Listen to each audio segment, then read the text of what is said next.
Notre gars recule sous le choc, aux prises avec l'impossible vérité de la réincarnation, alors qu'il s'agenouille sur le sol, submergé par l'émotion, une voix mystérieuse lui demande quel est son jeu préféré. En réponse, des visions d'épées, de cercles magiques et de grimoires arcaniques envahissent la scène, laissant entrevoir le monde dans lequel il s'apprête à entrer. Le jour de la cérémonie d'entrée est enfin arrivé dans ce monde fantastique plein de vie, marquant le début d'un nouveau voyage pour notre héros et ses pairs. L'excitation et la nervosité se mélangent alors que les étudiants se saluent, attendant anxieusement les résultats de leur examen. C'est le moment précis où le jeu commence vraiment, un RPG d'épée et de magie rempli de défis et de camaraderie.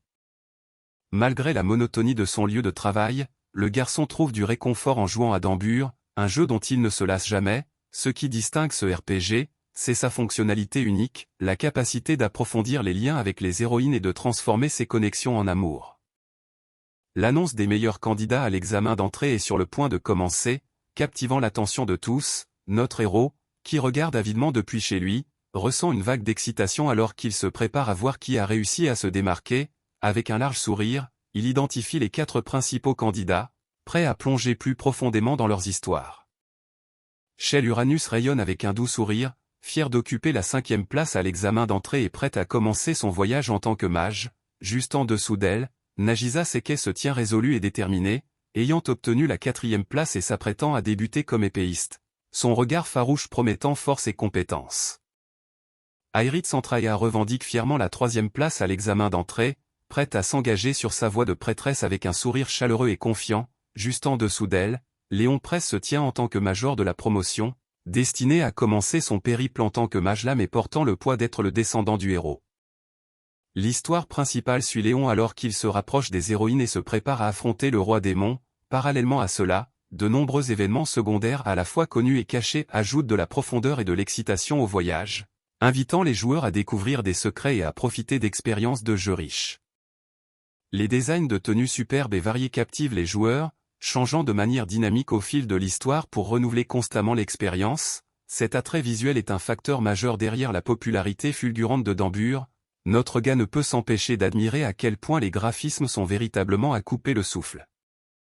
Alors que notre pote rougit avec un sourire espiègle, il envisage l'idée de se créer un harem, inspiré par la scène affectueuse d'un couple qui s'enlace.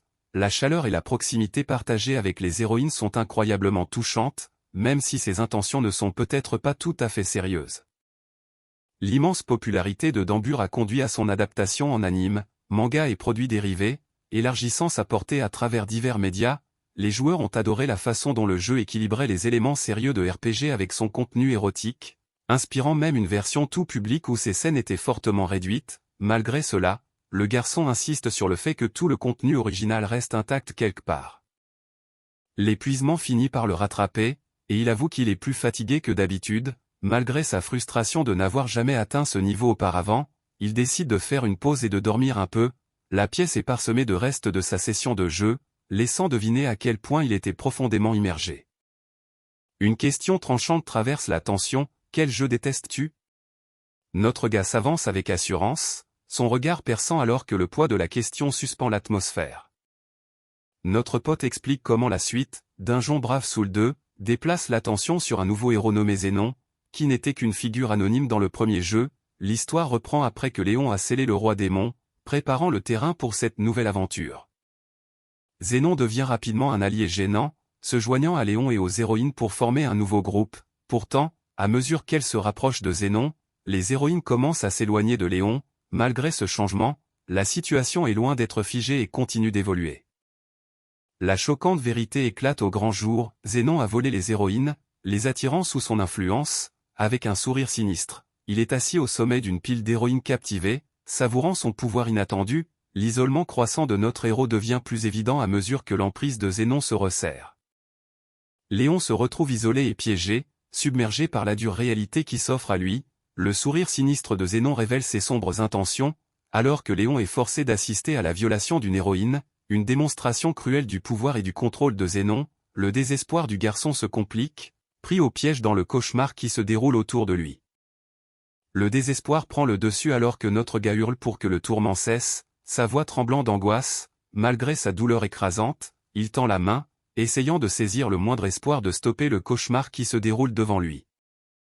Poussé à bout, Léon brise le sceau emprisonnant le roi démon et plonge dans le sombre abîme. Dans une explosion cataclysmique, le monde se fracasse, signalant un nouveau chapitre dévastateur. Notre pote réfléchit avec amertume à la façon dont ce conte d'amour et de bataille, autrefois sincère, s'est transformé en un cauchemar sombre et grotesque, entouré de souvenirs éparpillés.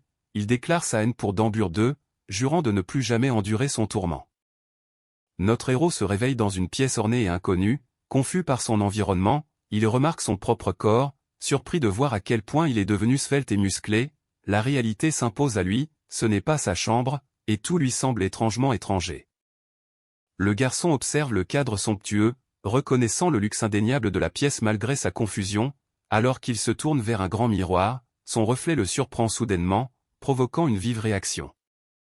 Agrippant le bord du miroir sous le choc, il fixe son reflet avec des yeux grands ouverts et troublés, le visage qui le regarde est inconnu, provoquant un profond sentiment d'incrédulité et de confusion.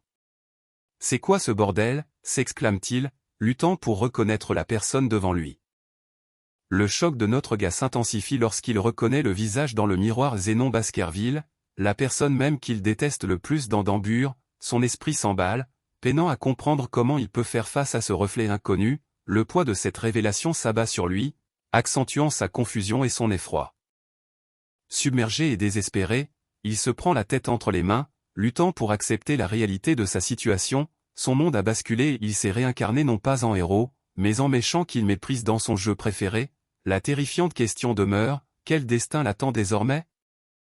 Avec un joyeux « tada », la petite fille à cornes montre fièrement ses nouvelles chaussures, au grand étonnement du protagoniste qui insiste sur le fait qu'elle doit changer bien plus que ses simples chaussures. Malgré ses protestations, elle est tout simplement heureuse d'avoir des chaussures aux pieds. Le protagoniste insiste pour retirer le collier de la fille, mais l'homme plus âgé le met en garde, lui expliquant que ce collier la désigne comme une esclave ayant un propriétaire. Sans cela, elle deviendrait une esclave sans maître, privée de droits humains et vulnérable au danger. Curieux, le protagoniste demande quel genre de danger cela implique.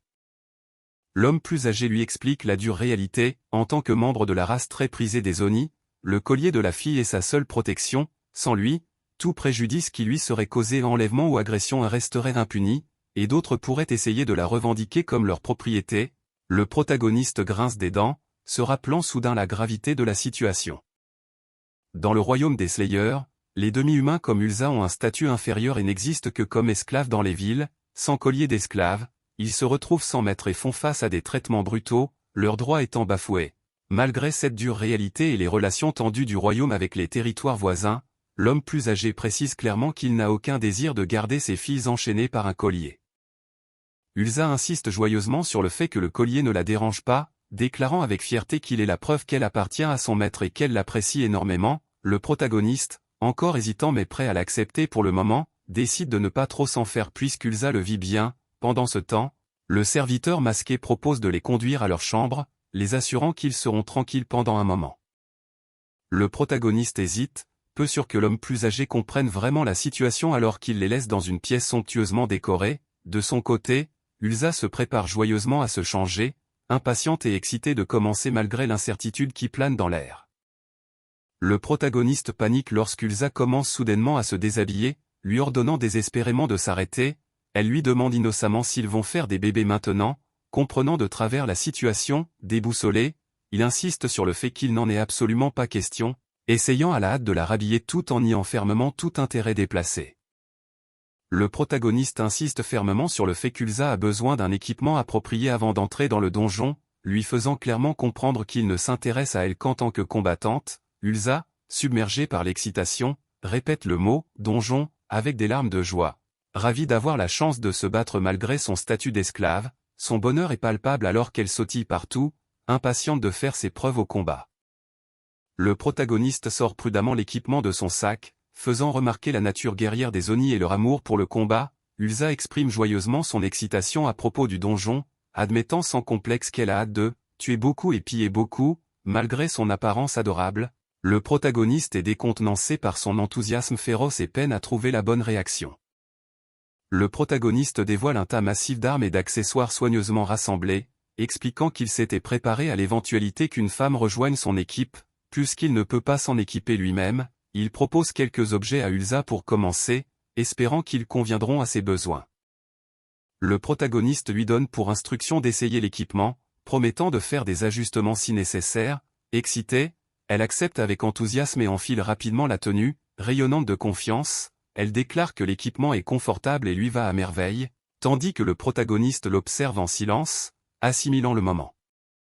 Ulsa s'émerveille de la qualité des armes que l'on trouve même dans les royaumes humains tout en soulevant avec assurance une énorme massue cloutée. Le protagoniste explique que cette arme contondante, connue sous le nom de massue d'Oni, possède une puissance d'attaque immense mais requiert des compétences en armes contondantes, ce qui est rare chez les personnages. Malgré son potentiel effrayant pour broyer des crânes et terrasser les ennemis, l'arme est restée inutilisée dans le jeu en raison de la rareté de porteurs qualifiés. Elle manie la lourde massue d'Oni avec excitation, déclarant qu'elle utilisera le cadeau de son maître avec soin et que, grâce à lui, elle pourra affronter n'importe quel adversaire. Le protagoniste, un peu inquiet du poids de l'arme, et soulagé de la voir si ravie, elle affiche un sourire féroce, déterminée à mettre toute sa force pour vaincre les ennemis de son maître, tandis que le protagoniste se demande nerveusement si tous les Oni sont à ce point obsédés par le combat. Malgré sa déclaration d'affection passionnée, le protagoniste est déconcerté par son attachement soudain, se demandant pourquoi elle l'affectionne déjà autant.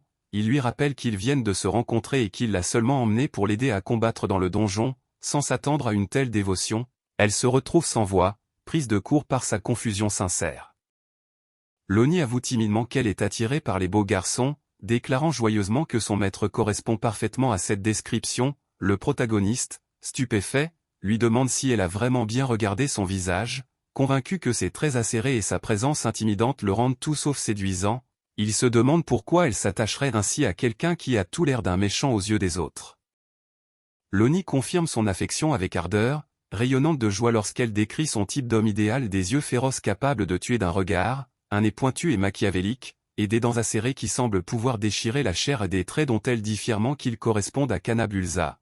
Tout comme un dieu Oni légendaire. De son côté, le protagoniste lui demande nerveusement si elle est vraiment sérieuse, toujours perplexe face à cette admiration inattendue. Bien que submergé par de tels éloges, le protagoniste se sent étrangement troublé plutôt que flatté, presque au bord des larmes. L'Oni soutient joyeusement que c'est le destin qui les a réunis, le qualifiant de maître adorable et parlant d'un coup de foudre. Acceptant ses sentiments à contre-cœur, il décide d'aller de l'avant, l'invitant à le suivre dès qu'elle sera prête. Alors que l'Oni s'en va joyeusement, l'homme aux hautes formes l'observe avec un sourire entendu, faisant remarquer la surprenante affection du jeune maître. Une fois la porte refermée derrière lui, l'homme invite formellement le jeune maître à revenir à la vente aux enchères, lui promettant de lui préparer de bons esclaves la prochaine fois. Le protagoniste lui répond cependant froidement, lui disant de dire ce qu'il veut sans prendre la peine de corriger son erreur. Les regards agaçants ayant enfin disparu, le protagoniste trouve beaucoup plus facile de marcher dans les rues calmes, sachant qu'il lui faudra environ 1 heure pour atteindre le domaine. Il a pour objectif de rentrer chez lui avant le coucher du soleil. Pendant ce temps, l'Oni sautille joyeusement derrière lui, étonnamment légère malgré la lourde massue qu'elle transporte. Soudain, l'expression de l'Oni change lorsqu'elle attrape d'urgence la manche du protagoniste pour l'interpeller. Il se retourne, intrigué, lui demandant ce qui ne va pas juste au moment où elle lève sa massue cloutée de manière défensive. Ses yeux s'écarquillent de choc, sentant une menace imminente. Un groupe d'individus menaçants bloque la ruelle étroite, leurs visages dissimulés dans l'ombre alors qu'ils se tiennent fièrement dans des postures agressives. Depuis les hauteurs, d'autres hommes armés encerclent la zone, préparant visiblement un piège. Le protagoniste et l'Oni échangent des regards méfiants, réalisant qu'ils sont tombés dans une embuscade. Le protagoniste prend acte de l'embuscade avec un regard noir, saluant l'effort déployé. Soudain, un visage familier et suffisant émerge de l'ombre, le saluant avec un sourire sinistre. L'homme se vante de la somme astronomique qu'il a payée par le passé, pour se heurter au détachement glacial du protagoniste, qui fait mine de ne pas du tout se souvenir de lui. L'homme suffisant admet que c'est à cause du protagoniste qu'il a fini par dépenser plus que prévu. Le protagoniste lui demande froidement pourquoi un raté comme lui s'est entouré d'une bande d'amis aussi effrayants. L'homme s'en excuse, affirmant que les enchères sont une affaire de gagnants et de perdants, puis invite curieusement le protagoniste à se joindre à leur joyeuse fête, tout en se moquant de lui en le traitant de perdant. L'antagoniste propose froidement de voler la demi-humaine, offrant un marché tordu pour éviter au protagoniste un sort plus fâcheux s'il obtempère. De son côté, le regard acéré du protagoniste trahit son dédain et sa déception. Il s'attendait à ce coup bas insignifiant et trouve cela d'un ennui mortel. Il est clair que le rival n'a pas renoncé à Ulsa, allant jusqu'à amener des renforts pour tenter de l'enlever. L'antagoniste, flanqué de ses hommes, exige avec un sourire sinistre que le protagoniste lui remette Ulsa, encerclée et en infériorité numérique. L'expression calme et calculatrice du protagoniste laisse deviner qu'il évalue déjà sa prochaine action. La tension monte d'un cran alors que le face-à-face atteint son paroxysme. Que va-t-il faire maintenant? Le protagoniste s'interroge sur l'expression étrange, pseudo-humain, que les autres admettent n'avoir jamais entendu auparavant. Ils expliquent que cela fait référence aux demi-humains, des êtres dotés d'une constitution proche de celle des humains. Le protagoniste se demande si ce terme est simplement inconnu dans ce pays, ce qui laisserait présager des différences culturelles. La jeune demi-humaine demande farouchement qui a décrété que son espèce était inférieure, tandis que le protagoniste déclare fermement qu'il ne la livrera pas, se tenant à ses côtés pour la protéger. La fille rayonne de joie à ces mots, mais leur adversaire, s'impatientant, prévient que s'il ne recule pas, il aura recours à la violence. La tension monte alors que la menace d'un combat plane.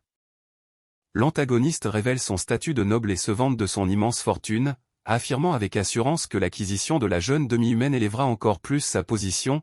Il jette des pièces en l'air, déclarant qu'en tant que bras droit d'un personnage influent, il s'élèvera vers des sommets encore plus grands en présentant un trophée si rare.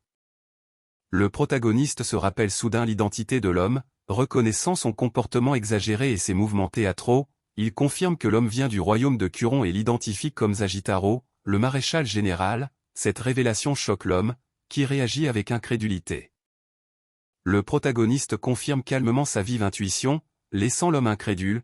Il se souvient que ces deux-là sont des figures ennemies de la Sainte Mère, tandis que le personnage secondaire reste anonyme. Il est révélé que le général Zagitaro est un pervers notoire qui a servi de jeune demi-humaine comme Ulsa, les forçant à endurer une existence cruelle sous son contrôle. Le protagoniste comprend que l'homme qui propose Ulsa est la clé pour devenir l'aide de camp du maréchal général, confirmant ses soupçons avec un sourire en coin confiant. L'homme, choqué et désespéré, demande comment le protagoniste connaît son identité, mais ce dernier reste énigmatique et inflexible. Alors que la vérité éclate, l'homme menace furieusement de le tuer sur le champ, tandis que des silhouettes de mauvais augure se rapprochent derrière lui. Avec un sourire en coin confiant, le protagoniste accepte le défi, prêt à se battre. Malgré la surprise de faire face à un noble du royaume de Curon, il contre rapidement l'attaque des hommes de main. Nullement ébranlé, il se déclare prêt à riposter de toutes ses forces. Avec un sourire malicieux, le protagoniste prend acte de son interférence dans les plans de la Sainte Mère et décide nonchalamment d'éliminer les ennemis. Pendant ce temps, il se tourne vers Ulsa, lui annonçant sa première mission et l'invitant à préparer son arme, ce à quoi elle répond avec enthousiasme et détermination, prête à faire ses preuves.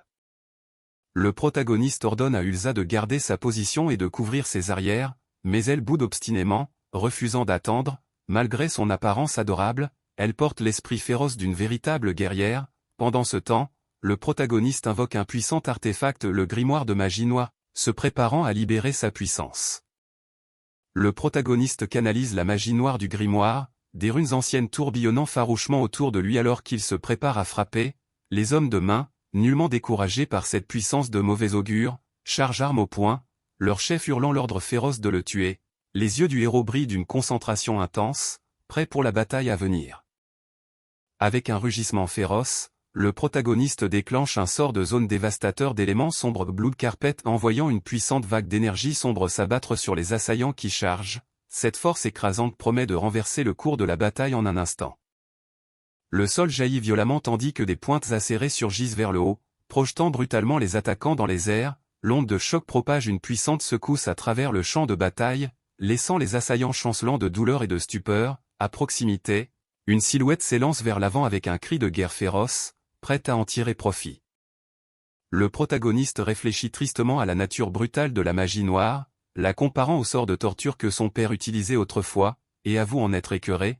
Pendant ce temps, la dynamique Ulsa accepte volontiers la tâche d'achever les ennemis restants, chargeant vers l'avant avec une farouche détermination. Ulsa lance une violente attaque descendante avec sa massue cloutée, poussant un cri de guerre sous le regard choqué de son adversaire. Le monstrueux ennemi grogne, ses dents acérées brillant d'un éclat menaçant alors qu'il se prépare à riposter. La tension monte tandis que les attaquants se préparent, maudissant le monstre implacable avant qu'Ulsa ne porte un coup décisif.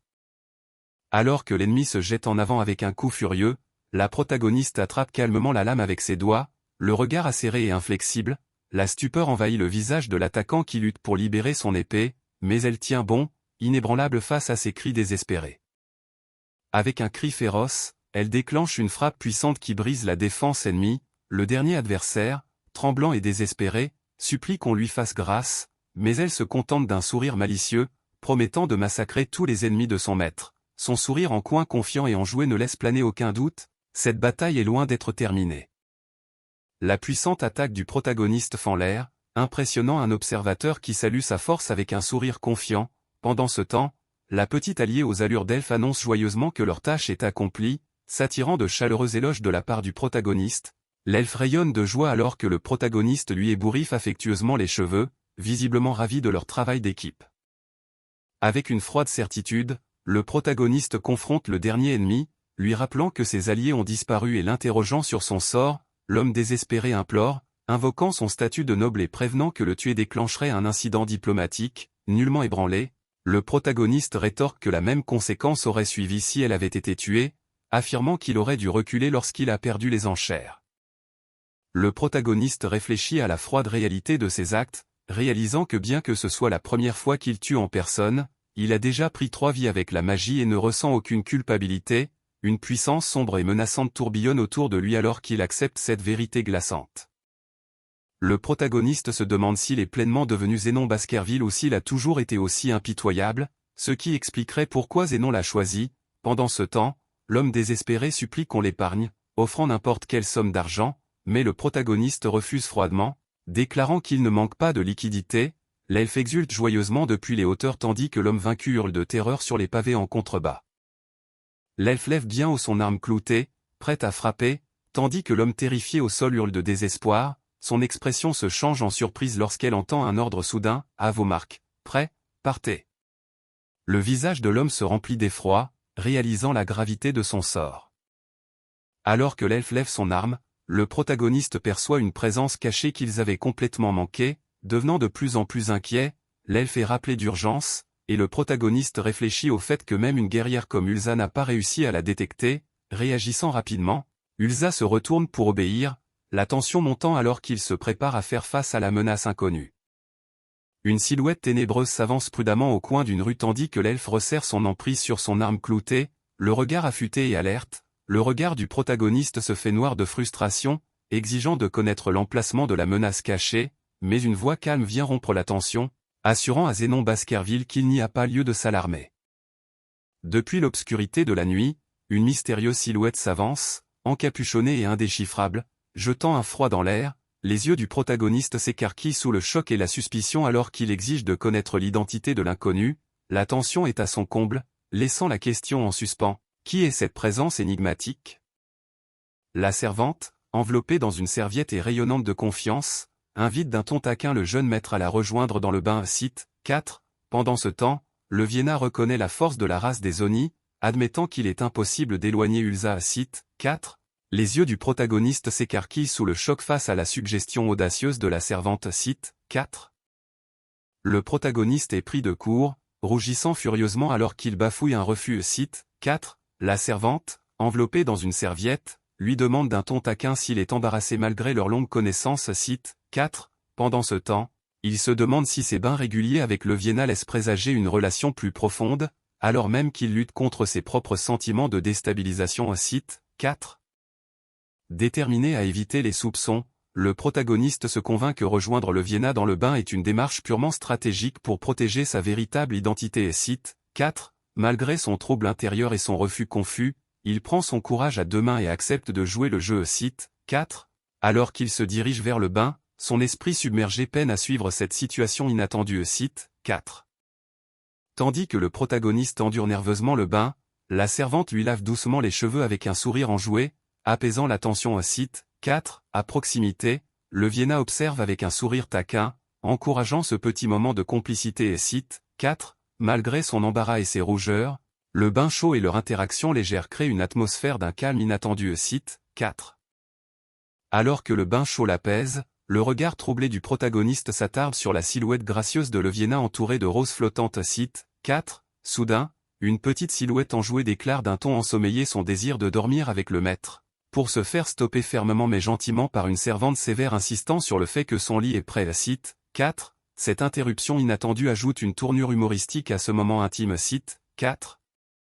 Le protagoniste se retrouve dans une situation compromettante, allongé dans son lit avec une silhouette affectueuse et endormie qui se cramponne à lui. Cite 4. Malgré la douce chaleur, son esprit s'emballe d'incrédulité, submergé par l'épreuve inattendue de devoir dormir ainsi. Cite 4. La grande pièce qui les entoure tranche radicalement avec son trouble intérieur, mettant en évidence son état de panique. Cite 4. Alors que l'aube se lève sur le grand domaine, le protagoniste reste éveillé, son esprit s'efforçant de défendre son innocence face aux événements chaotiques de la nuit. Cite 4. Malgré l'embarras persistant, un sentiment de soulagement l'envahit alors que le matin arrive enfin, offrant une chance de tourner la page sur cette expérience inoubliable. Cite 4. Le protagoniste reste sagement éveillé, piégé entre deux silhouettes endormies, submergé par cette proximité incessante. Cite 4. Son esprit s'emballe de doutes et d'hypothèses, se demandant si céder ne rendrait pas les choses plus faciles, et spéculant sur la façon dont les autres réagiraient à ses actes. Cite 4. Malgré la chaleur qui l'entoure, un mélange de curiosité et de peur s'agite en lui, le laissant agiter dans le calme du matin. Cite 4.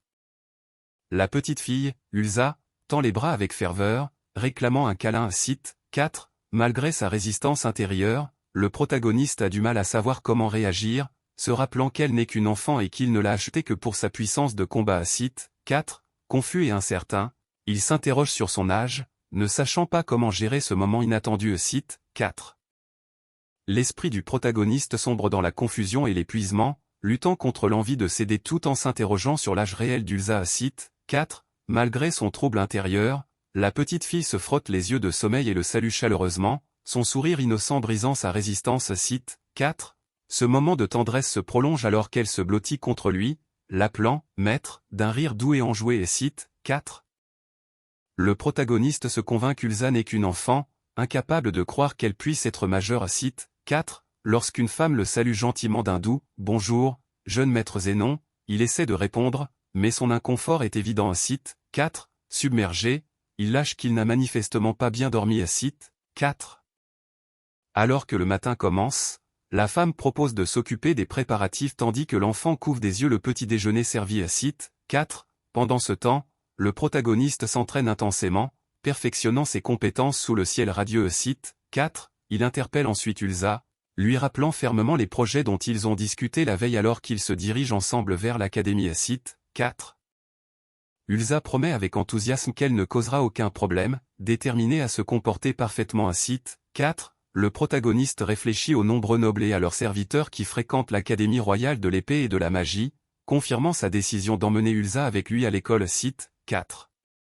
Le protagoniste explique que le programme scolaire comprend désormais l'exploration de donjons et la chasse aux monstres en dehors de la ville, il doit donc emmener Ulsa pour ses activités dangereuses. Cite 4. Il la prévient sévèrement que causer des ennuis entraînera son exclusion de l'enceinte de l'académie. Cite 4. Ulsa promet avec ferveur de se comporter parfaitement pour rester à ses côtés, rayonnante de détermination. Cite 4.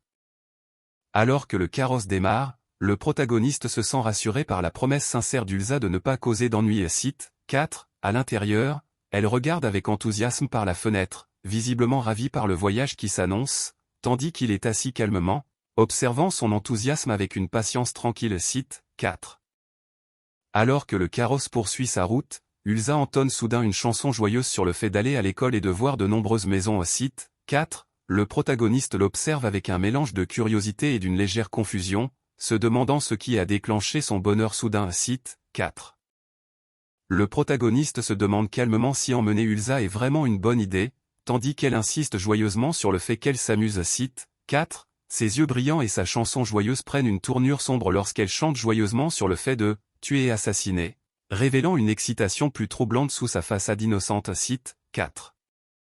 Alors que le carrosse approche d'un grand domaine, un voile de doute s'empare du protagoniste, son malaise grandissant après une nuit agitée. Cite 4. Malgré la mélodie joyeuse qui emplit l'air, un lourd sentiment de catastrophe imminente persiste, laissant présager que ce voyage pourrait apporter plus d'ennuis que prévu. Cite 4. Une mystérieuse silhouette du corps des assassins se présente, révélant qu'elle a été chargée par l'Espol de garder un œil sur le protagoniste. Cite 4. Elle explique que les clients importants font souvent face à des attaques après les enchères, et que son devoir est donc d'escorter et de protéger ses personnes respectées. Site 4. Le mystérieux personnage explique que les enchères ne sont pas seulement du commerce mais aussi un spectacle pour afficher sa richesse, faisant des acheteurs importants des cibles de choix. Site 4. Notre héros réalise que l'achat d'un esclave coûteux sans protection revient à s'attirer des ennuis. Site 4.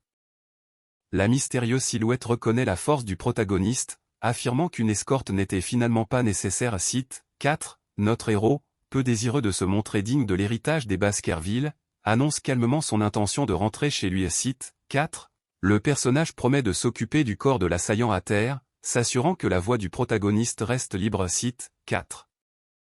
À mesure que la nuit s'épaissit, le mystérieux personnage s'adresse solennellement au protagoniste en tant que successeur du chien de l'enfer des Baskerville, exprimant une anticipation énigmatique pour leur prochaine rencontre. Site 4. Notre héros reste silencieux, le regard fixe mais indéchiffrable. Site 4. Ensemble, ils s'éloignent à travers les rues calmes et faiblement éclairées, laissant derrière eux la grande salle des ventes. Site 4. Après une confrontation brutale, notre héros s'allonge sur le lit, réfléchissant à la gravité de ses actes. Site 4. Cela ne fait que 2 semaines qu'il est arrivé dans ce monde, et aujourd'hui marquait la première fois qu'il tuait quelqu'un, un acte qu'il ne regrette pas, bien que cela le trouble. Site 4. Il se demande si sa cruauté est innée ou si elle résulte de l'influence du corps et de l'esprit de Zénon, aux prises avec la facilité anormale d'accepter le meurtre. Site 4. Bien qu'il fût autrefois un japonais ordinaire de la classe ouvrière, le protagoniste lutte à présent contre son absence inattendue de culpabilité après avoir tué. Site 4. Il rationalise en se disant que l'hésitation ne ferait qu'entraver sa survie, surtout face non seulement à des monstres hostiles, mais aussi à des sectateurs maléfiques, des pirates et des criminels dans ce monde dangereux. Site 4. Malgré la facilité troublante avec laquelle il accepte le meurtre, il se dit qu'il devrait être heureux de s'être adapté. Site 4.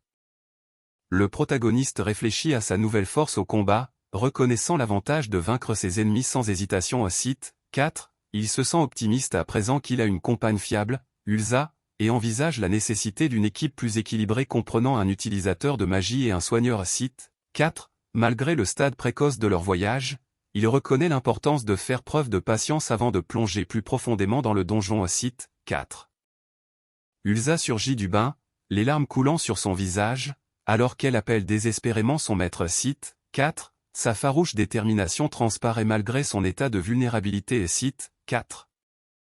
Ulsa s'élance vers le protagoniste, s'écriant que ses yeux lui font mal et accusant la servante de la brimer. Site 4. Le protagoniste, saignant du nez et stupéfait, se couvre le visage sous le choc. Site 4. La servante réprimande Ulsa pour s'être précipitée vers lui dans un tel état, visiblement déstabilisée par cette scène chaotique. Site 4. Ulsa se débat désespérément, donnant des coups de pied et pleurant, insistant sur le fait que ses yeux la piquent à cause du savon. Site 4. La servante la gronde pour s'être précipitée avant d'avoir fini de se laver, visiblement frustrée mais inquiète. Site 4. Pendant ce temps, le protagoniste est allongé sur le canapé, trempé et dépassé par les événements, déplorant son propre état de détresse face à cette scène chaotique qui se déroule sous ses yeux. Site 4. Notre héros est sous le choc de se retrouver face à face avec Zénon Baskerville, le protagoniste de Dungeon Brave Soul, un personnage qu'il méprise plus que quiconque au monde, alors qu'il se tient devant un grand miroir, le poids de cette réalité inattendue pèse lourdement sur lui. Submergé par sa nouvelle réalité, il se demande pourquoi le destin a choisi de le réincarner en un homme aussi détestable. Épuisé, il se résigne à se reposer, tandis que de sombres pensées le tourmentent au sujet des péchés qui ont dû mener à cette renaissance maudite, condamné à vivre comme un homme qui s'en prend aux femmes. Tourmenté par son sort, il hurle d'angoisse, regrettant que si la réincarnation était inévitable, il aurait préféré renaître sous les traits de Léon, le véritable protagoniste, plutôt que de subir cette existence maudite. Soudain, une servante frappe timidement et entre dans la pièce, tenant une pile de vêtements pliés. Elle s'excuse rapidement d'avoir fait d'intrusion sans permission, prenant le protagoniste complètement au dépourvu.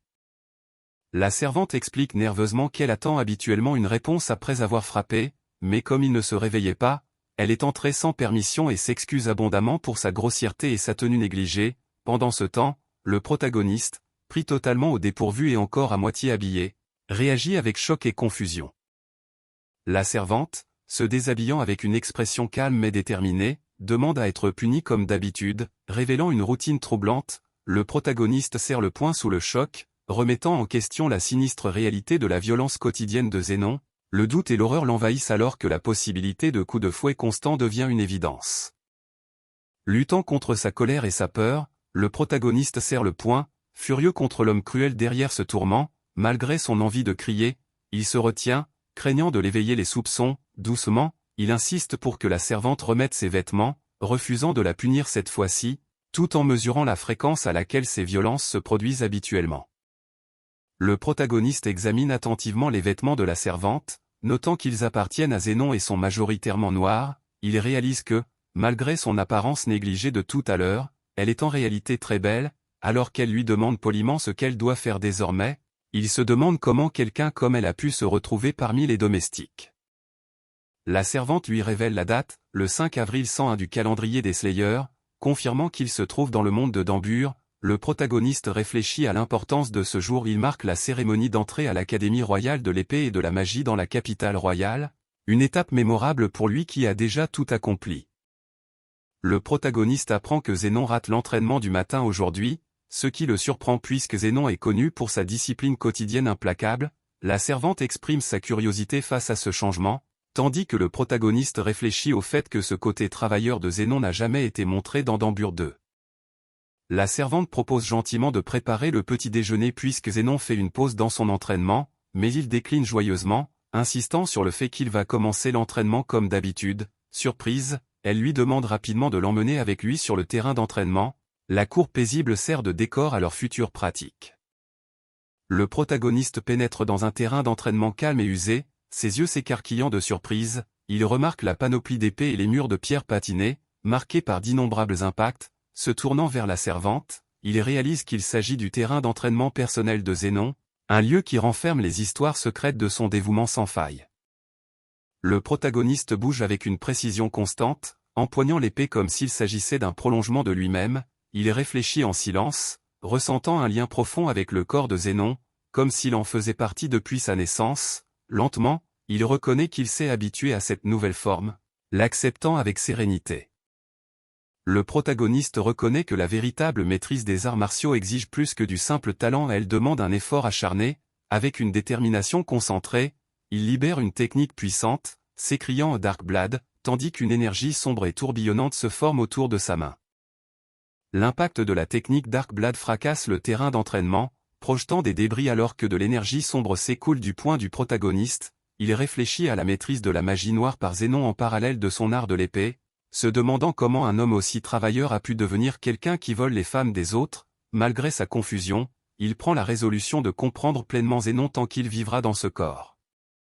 Une prise de conscience soudaine le frappe. Il est en train de juger Zénon sur la base d'événements qui ne se sont pas encore produits. Puisqu'on est encore le jour de la cérémonie d'entrée à l'école, Zénon n'a volé aucune femme, il n'y a donc aucune raison réelle de le détester pour le moment. Maintenant qu'il est devenu Zénon, le protagoniste est déterminé à rester à l'écart des intrigues amoureuses chaotiques de la deuxième histoire pour mener à la place une vie scolaire plus tranquille. Il réalise que, selon son rôle, il peut soit aider Léon à vaincre le roi démon, soit éviter complètement le danger. C'est alors qu'une gentille servante s'approche avec de l'eau, lui offrant un moment de calme au milieu de sa nouvelle résolution. Le geste soudain de la servante prend tout le monde de court, ses yeux grands ouverts remplis de surprise. Pendant ce temps, Zénon, torse nu et tendu, se demande pourquoi quelqu'un s'est transformé en pierre. Visiblement perturbé, le Vienna, submergé par la gratitude inattendue de Zénon, lutte pour reprendre ses esprits tandis qu'une autre servante l'exhorte à se ressaisir, soulignant à quel point ce moment est devenu chaotique. Zénon remercie sincèrement la servante pour son dévouement indéfectible, la surprenant par sa gratitude authentique. Submergée et rougissante, elle a du mal à répondre alors qu'il lui exprime à quel point il apprécie son soutien. Pendant ce temps, elle prend intérieurement la résolution d'éviter de devenir une méchante comme Zénon, choisissant d'agir comme si son cœur avait changé tant qu'elle le peut encore. La servante, les larmes coulant sur son visage empourpré, est submergée de joie, déclarant que c'est le plus beau jour de sa vie car elle se sent véritablement récompensée par les remerciements sincères du jeune maître. Malgré sa modestie, il promet de compter sur elle à partir de maintenant, renforçant leur lien. Leur échange plein d'émotions attire l'attention des autres personnes à proximité, mettant en lumière la sincérité de ce rare moment de gratitude. Alors que le carrosse attend, la servante exhorte en larmes son jeune maître à prendre soin de lui, laissant paraître toutes ses émotions. malgré la chaleur de ses paroles, il écarte ce sentiment, réfléchissant à la rapidité avec laquelle elle ouvre son cœur après avoir enduré les traitements rudes de Zénon. La tension entre la gentillesse et la cruauté passée persiste alors qu'il monte dans le carrosse, laissant derrière lui des adieux doux amers. Le plaidoyer sincère de la servante résonne alors qu'elle souhaite désespérément le retour sain et sauf du jeune maître, tandis que celui-ci l'exhorte avec impatience à s'arrêter et à passer à autre chose. Désormais seul, il se demande à quel point il doit suivre le scénario qui se déroule. Pendant ce temps, l'histoire commence officiellement, le voyage de 2 ans de Léon Brave pour vaincre le roi démon aux côtés des héroïnes est lancé. Le protagoniste s'interroge sur son rôle dans l'histoire principale, déclarant fermement son engagement envers l'amour pur, refusant de laisser l'héroïne se faire tromper ou de voler la petite amie de quelqu'un d'autre. Pendant ce temps, la sombre réalité de la conclusion du récit est exposée. Léon scelle le roi démon, Zénon vole l'héroïne, et le héros désespéré ressuscite le roi démon, marquant la fin de Dambure 2. La magie dévastatrice libérée par le roi démon détruit la capitale royale et tous ses habitants, marquant une fin catastrophique. Notre protagoniste résout d'ignorer le scénario sinistre du jeu et d'attendre simplement que Léon batte le roi démon. Sa seule condition est que Zénon ne doit pas voler les femmes. Déterminé à forger son propre destin, le protagoniste rejette fermement l'idée de suivre la voie de Zénon. Il résout de se tailler un avenir qui diverge du scénario sinistre tracé par le jeu. Le moment est enfin venu alors que notre héros se tient devant les grands portails de l'Académie royale de l'épée et de la magie, rempli de détermination. Il se rappelle la brave âme qui a été menée ici, prête à se lancer dans un nouveau voyage. Avec un sourire confiant, il déclare « C'est parti ». Alors qu'il marche dans les couloirs familiers de l'Académie, un mélange de nervosité et de confiance l'envahit. Il essaie de chasser son anxiété avec un sourire d'autodérision, se rappelant de ne pas être nerveux. En prenant une profonde inspiration, il se calme, reconnaissant que son énergie a baissé lorsqu'il se sentait mal, juste au moment où un camarade de classe surpris attire son attention. À l'approche de la cérémonie d'entrée, le protagoniste contemple la tristement célèbre réunion sociale qui s'ensuit, un événement légendaire qui le met mal à l'aise. Pendant ce temps, 3 filles se cramponnent nerveusement les unes aux autres, visiblement effrayées par l'événement à venir. Essayant d'apaiser leur peur, il tend la main, insistant sur le fait qu'elles n'ont pas besoin d'avoir si peur, bien que sa propre anxiété soit évidente.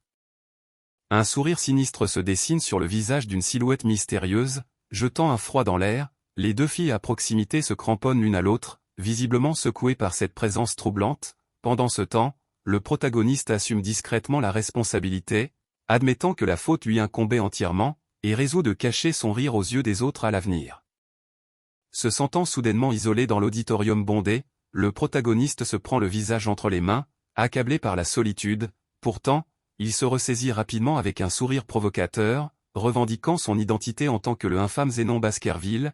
Indifférent à la solitude, malgré le vide autour de lui, il insiste sur le fait qu'il n'est jamais vraiment seul, embrassant son rôle avec une farouche détermination. L'annonce des meilleurs élèves commence, le premier nom appelé étant Shell Uranus, qui décroche la 5e place. Ce moment sert de grand dévoilement des principales héroïnes, captivant l'attention de tous. Le protagoniste observe avec intérêt, ressentant l'importance de cette occasion. L'élève à la 4e place s'avère être Nagisa Sekei, une fille vive et curieuse qui a autrefois encouragé Léon à s'inscrire à l'académie. En tant que fille d'un noble local de la frontière, elle est aussi l'amie d'enfance de Léon et se spécialise dans la magie offensive en tant que mage. Son esprit énergique laisse clairement une forte impression sur son entourage. Présentant une redoutable fine lame venue des terres de l'Est, elle est la fille d'un maître de dojo et une véritable fille samouraï. Son arme est un katana, et sa vitesse au combat surpasse même celle de Léon. Pourtant, sous ses compétences se cache une part d'ombre dans son cœur, un mystère qui pourrait façonner son destin. À la 3e place se trouve Aerith Centraia, une prêtresse gracieuse née au sein de la noblesse centrale, dont le père est cardinal. Son éducation raffinée et ses traits frappants, incluant la poitrine la plus généreuse parmi les héroïnes, reflètent ses origines prestigieuses et les liens de sa famille avec l'Église. Zénon Baskerville décroche la place de second à l'Académie, mais sa victoire a un prix. Ayant écrasé son adversaire tant physiquement que spirituellement, malgré cela, il ne peut s'empêcher d'admirer à quel point toutes les héroïnes principales sont adorables, tout en se demandant s'il doit se mêler de leurs affaires. Interpellé de manière inattendue, l'attention du protagoniste se tourne brusquement vers la voix, pour se rendre compte qu'il a manqué le moment de se lever. Le regard de toute la classe se braque sur lui, le laissant embarrassé et déstabilisé alors qu'il peine à répondre. des chuchotements se propagent dans la classe, des rumeurs tourbillonnant sur le sombre passé de la famille Baskerville et ses liens criminels présumés. La panique du protagoniste grandit lorsqu'il réalise qu'il a attiré une attention indésirable. Une voix sévère rompt la tension, rappelant à tous qu'ici, à l'académie, nobles et roturiers sont égaux, et que le manque de respect ne sera pas toléré. Pris de court, le protagoniste panique, réalisant qu'il a raté le moment de se lever. Luttant avec sa fierté et la peur de l'embarras, il décide délibérément de rester assis, présentant ses excuses tout en complotant pour éviter de devenir une cible de harcèlement. Son sourire sournois révèle une nouvelle résolution à gérer la situation selon ses propres termes. Un silence pesant s'installe dans la classe, chacun attendant la suite des événements. Certaines filles observent attentivement, intriguées par le drame qui se joue. L'instructeur sévère se penche en avant, son regard noir et affûté alors qu'il fustige l'insolence du protagoniste, signalant clairement que son attitude rebelle ne sera pas tolérée. Paniqué, le protagoniste plaide désespérément qu'il s'est déjà excusé et insiste sur le fait qu'il n'est pas un méchant, mais simplement mal compris. L'instructeur, toussant légèrement, déclare que l'indulgence d'aujourd'hui est une exception rare mais prévient que les faux pas futurs ne seront pas tolérés. Choqué, le protagoniste ne peut répondre qu'avec incrédulité. Confus et dépassé, le protagoniste se demande ce qu'il a fait de mal, attribuant sa réaction tardive au fait qu'il n'est pas habitué à son nouveau nom. Pendant ce temps, la classe salue ses exploits impressionnants. Major de l'examen d'entrée et délégué de classe, Léon Brave, malgré ses distinctions, il lutte intérieurement contre la pression et les attentes placées en lui.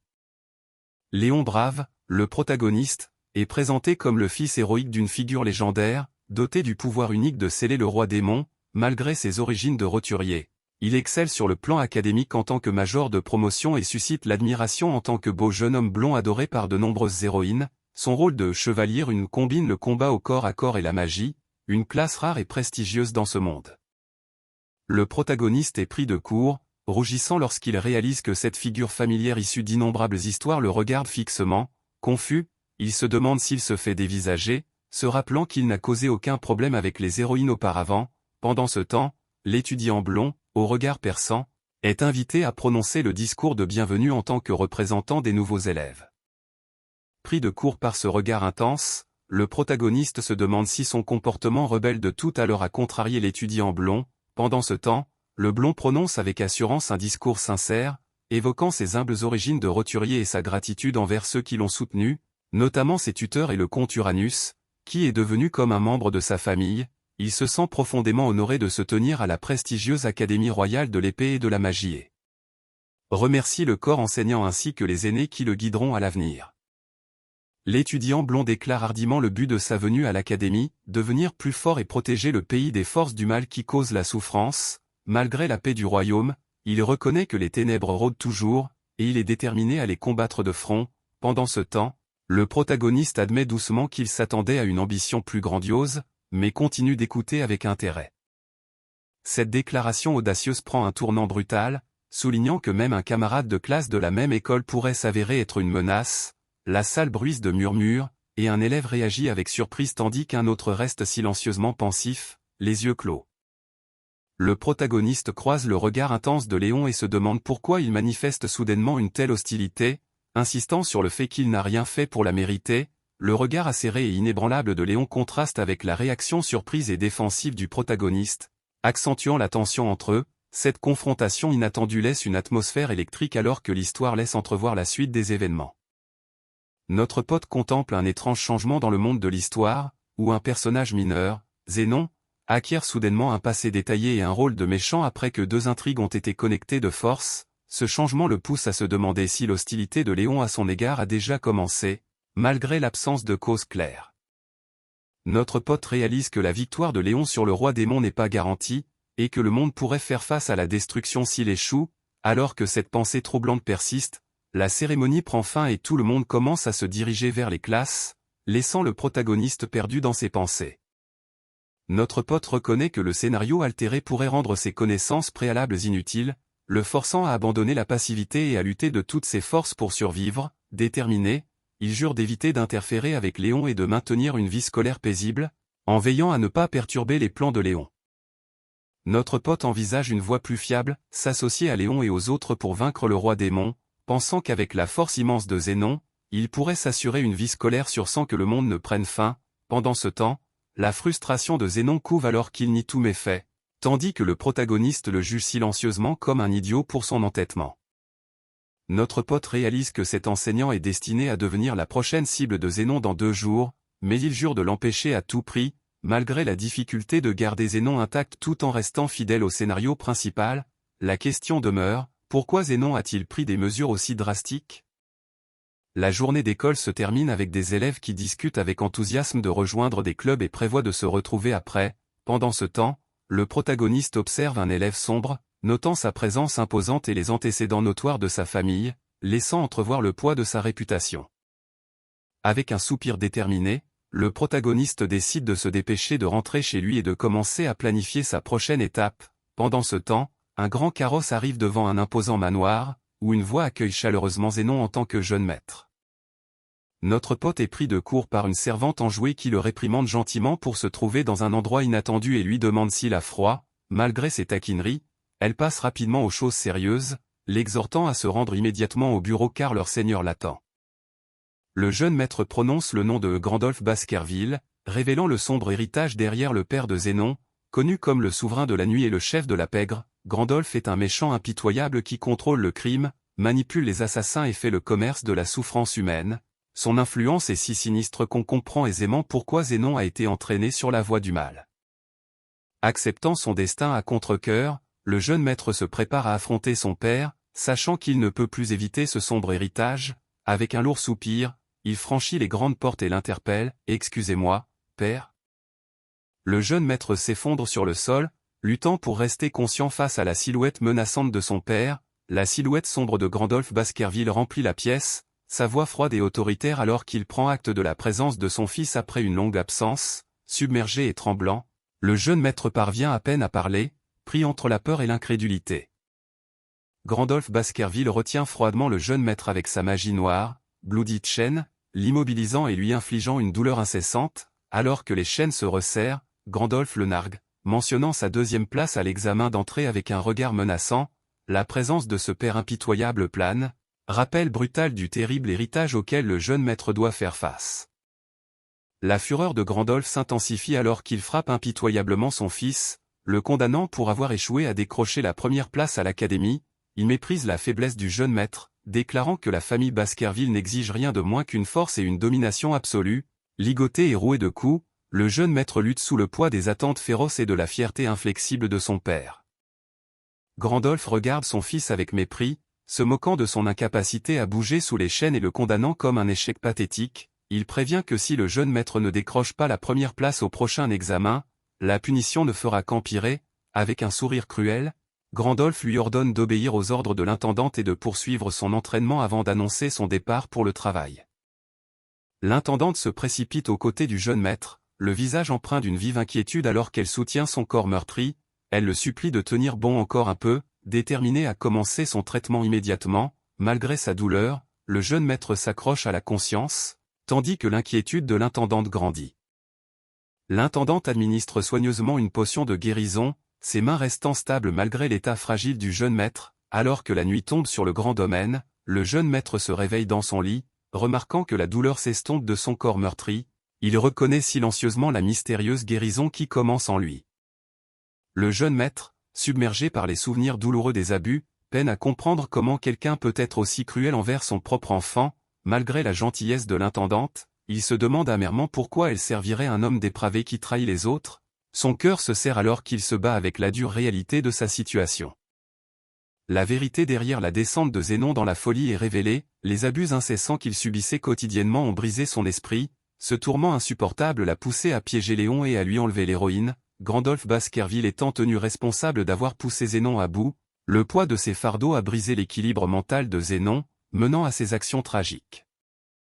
Léon, admiré et célébré comme un héros, incarne tout ce qui manque à Zénon: l'amour, la reconnaissance et le succès. Né dans une famille maudite et méprisée par les autres, les abus et l'isolement de Zénon alimentent une jalousie profonde et douloureuse envers la vie apparemment parfaite de Léon. Cette envie, née du désespoir et du désir, le consume de l'intérieur.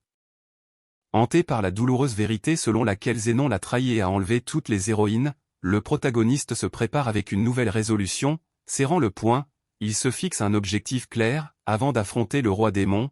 il y a quelqu'un d'autre qu'il doit vaincre en premier. La résolution du protagoniste se durcit alors qu'il déclare sa première cible, Grandolph, l'ennemi inconciliable qui doit être vaincu. Avec une farouche détermination, il jure de rejeter le destin tordu imposé à la fois par l'équipe de production et par ce père et chef maléfique, embrassant sa renaissance pour vivre librement et selon ses propres termes. Juste au moment où le protagoniste salue le Vienna, celle-ci se réveille soudainement en sursaut, submergée par l'émotion, les larmes coulant sur son visage, elle se précipite vers lui, appelant désespérément le jeune maître. Leurs retrouvailles sont empreintes d'une intensité sincère, brisant des années de douleur et de distance. Submergé par l'émotion, le Vienna se cramponne fermement au protagoniste, l'appelant désespérément. L'intensité de leurs retrouvailles le laisse stupéfait et essoufflé, tandis que ceux qui assistent à la scène s'écrient de surprise. Le ciel nocturne plane silencieusement sur le grand domaine, encadrant ce moment sincère.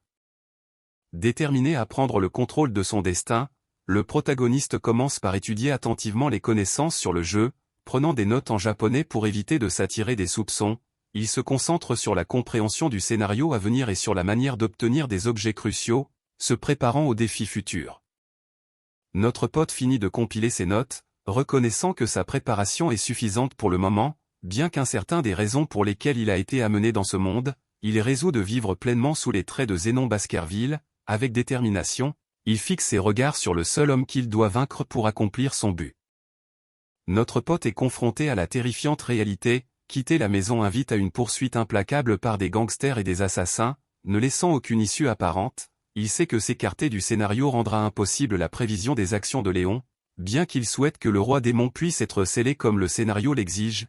Il fait face à la sinistre vérité, si Léon tombe, le monde sera condamné à périr. Déterminé à devenir plus fort, le protagoniste réalise qu'il doit acquérir et développer de nouvelles compétences. Site 4, alors qu'il y réfléchit, un écran de statut brillant apparaît devant lui, révélant son nom et sa classe actuelle de mage épéiste. Site 4.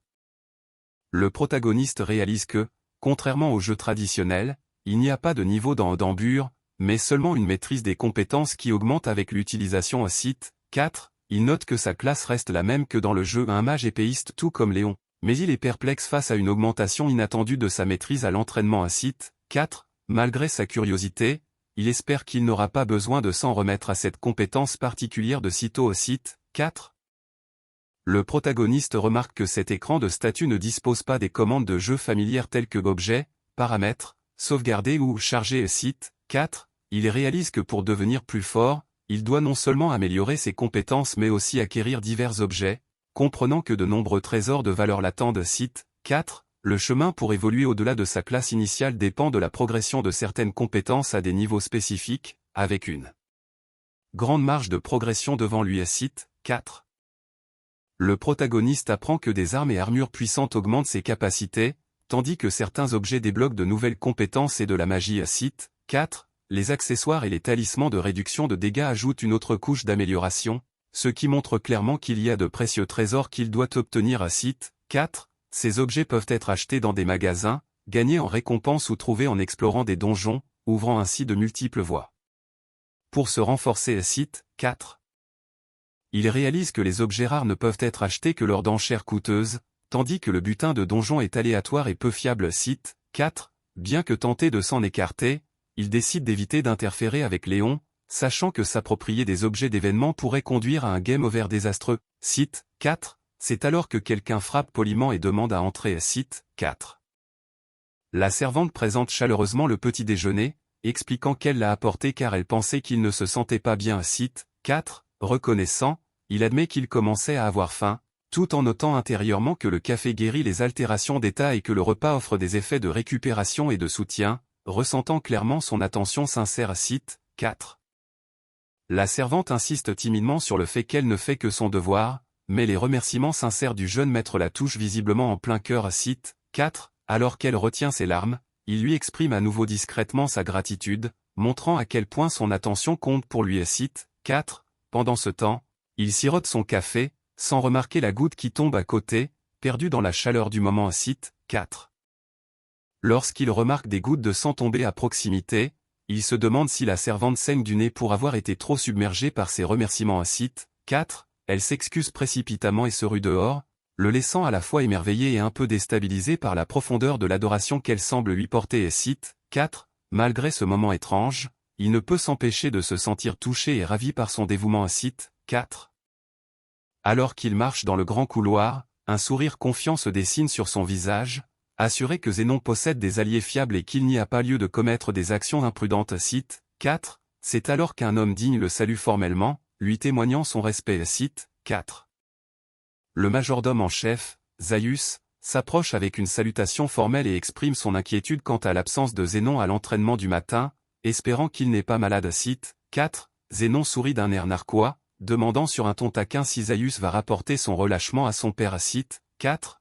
Zaius lui transmet alors les grands espoirs du seigneur Baskerville de voir Zénon devenir un héritier fort et digne, l'exhortant à ne pas décevoir ses attentes cite 4. Lorsqu'on lui demande s'il a un plan pour devenir plus fort, le protagoniste assure avec confiance que, même s'il lui arrive de faire des pauses dans son entraînement, il saura répondre aux attentes de son père cite 4. Il insiste sur le fait que s'exercer à manier l'épée n'est pas la seule voie vers la force et jure de devenir assez fort pour surprendre son père à sa manière avant de s'en aller cite 4. Une semaine s'est écoulée, mais la vie solitaire du protagoniste reste inchangée, marquée par les chuchotements et les regards distants de ses camarades de classe cite 4. Malgré l'isolement et l'hostilité persistante de Léon, il reste imperturbable, confiant dans sa maîtrise innée de la magie et dans sa capacité à gérer les cours de collège avec facilité cite 4. Le cours tant attendu sur l'exploration des donjons commence enfin, éveillant l'enthousiasme du protagoniste cite 4. L'enseignante demande à tout le monde de former des groupes avant de partir, tandis que le sourire en coin du protagoniste laisse deviner ses propres plans cite 4.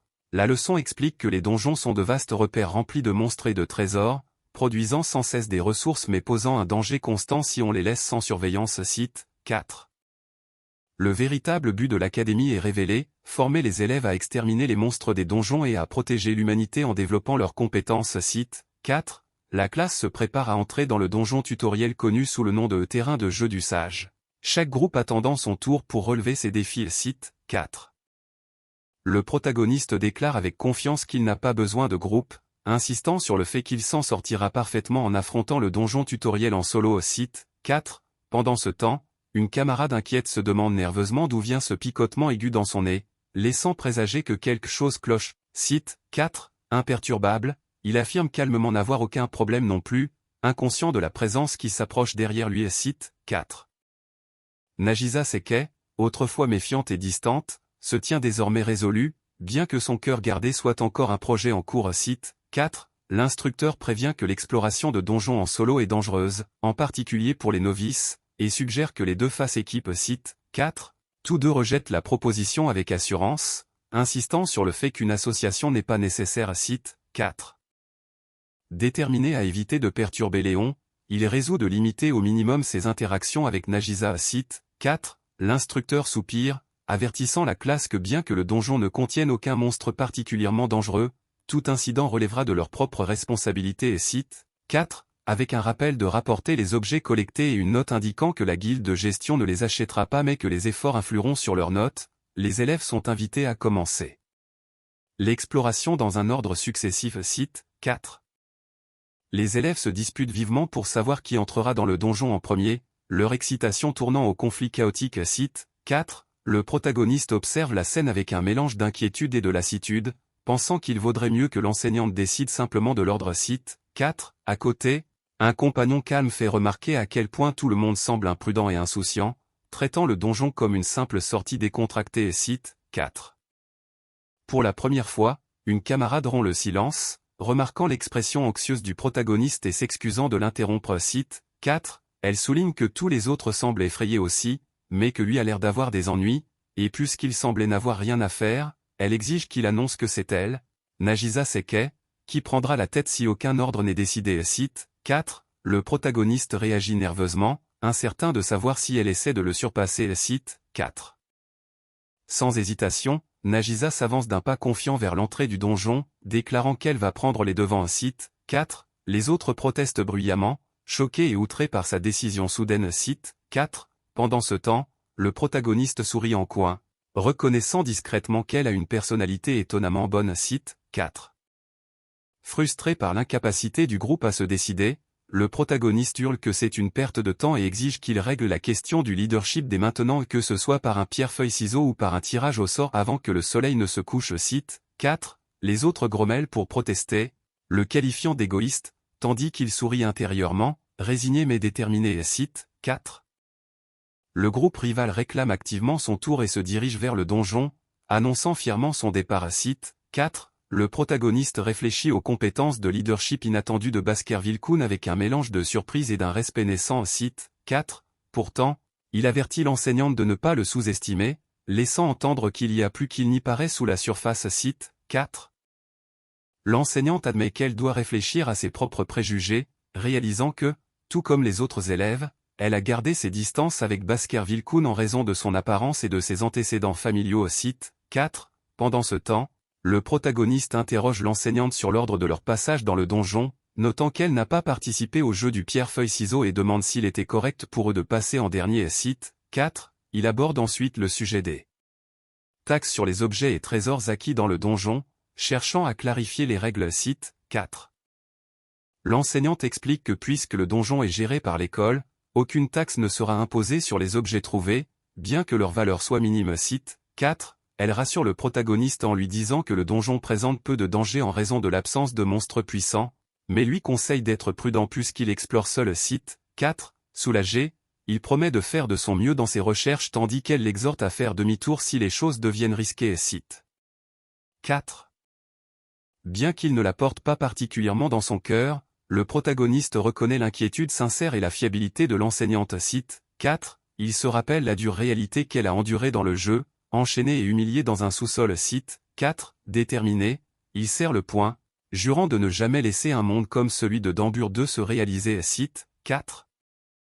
Avec un sourire déterminé, il se ressaisit et déclare qu'il est temps de conquérir le donjon. Cite 4. Franchissant les portes ouvertes, il fait face au couloir sombre et de mauvais augure qui s'avance devant lui, incertain des dangers qui rôdent à l'intérieur. Cite 4. Ce qui l'attend ensuite reste un mystère. Cite 4.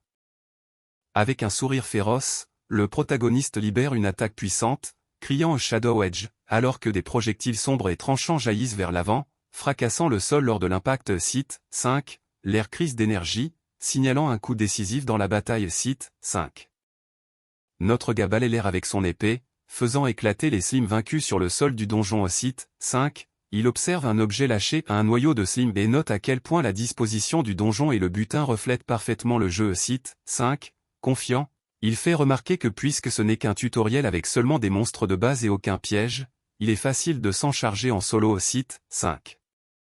Notre gars tranche rapidement à travers les attaques entrantes avec des coups d'épée précis, gérant la menace sans effort. Cite 5. Après le combat, il s'essuie la main d'un air détendu et fait remarquer que ce n'était qu'un travail léger bien qu'il se méfie d'un monstre plus dangereux qui rôde au dernier sous-sol. Cite 5.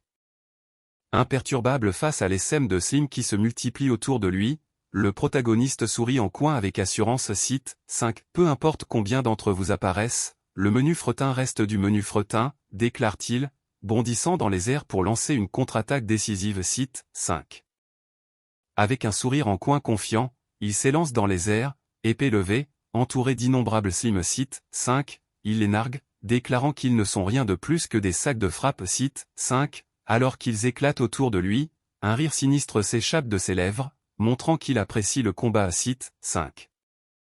Notre gars monte les escaliers, prêt à affronter le prochain défi. Cite 5. Pendant ce temps, un groupe d'élèves au 2e étage s'occupe d'un camarade blessé, qui admet se sentir pathétique de lutter même contre un ennemi faible lors de sa première exploration de donjon. Cite 5. Inquiet, ses amis lui demandent s'il est blessé, montrant la dure réalité à laquelle les autres font face à l'intérieur du donjon. Cite 5.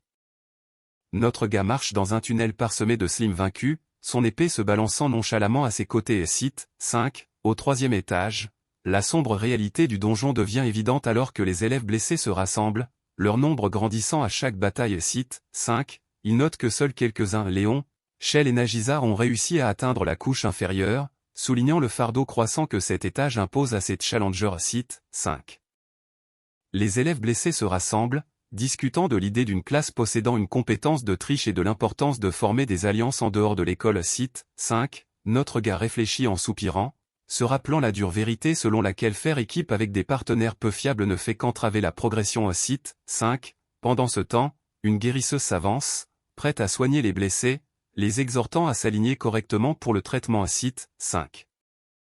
La guérisseuse, Aerith, lance doucement sa magie apaisante, apportant du soulagement aux élèves blessés qui la remercient avec gratitude. Site 5. Son mana semble infini, un témoignage de son titre de sage de Cantra. Site 5. Pendant ce temps, le protagoniste regarde en silence, un mélange d'admiration et d'inquiétude dans les yeux. Site 5.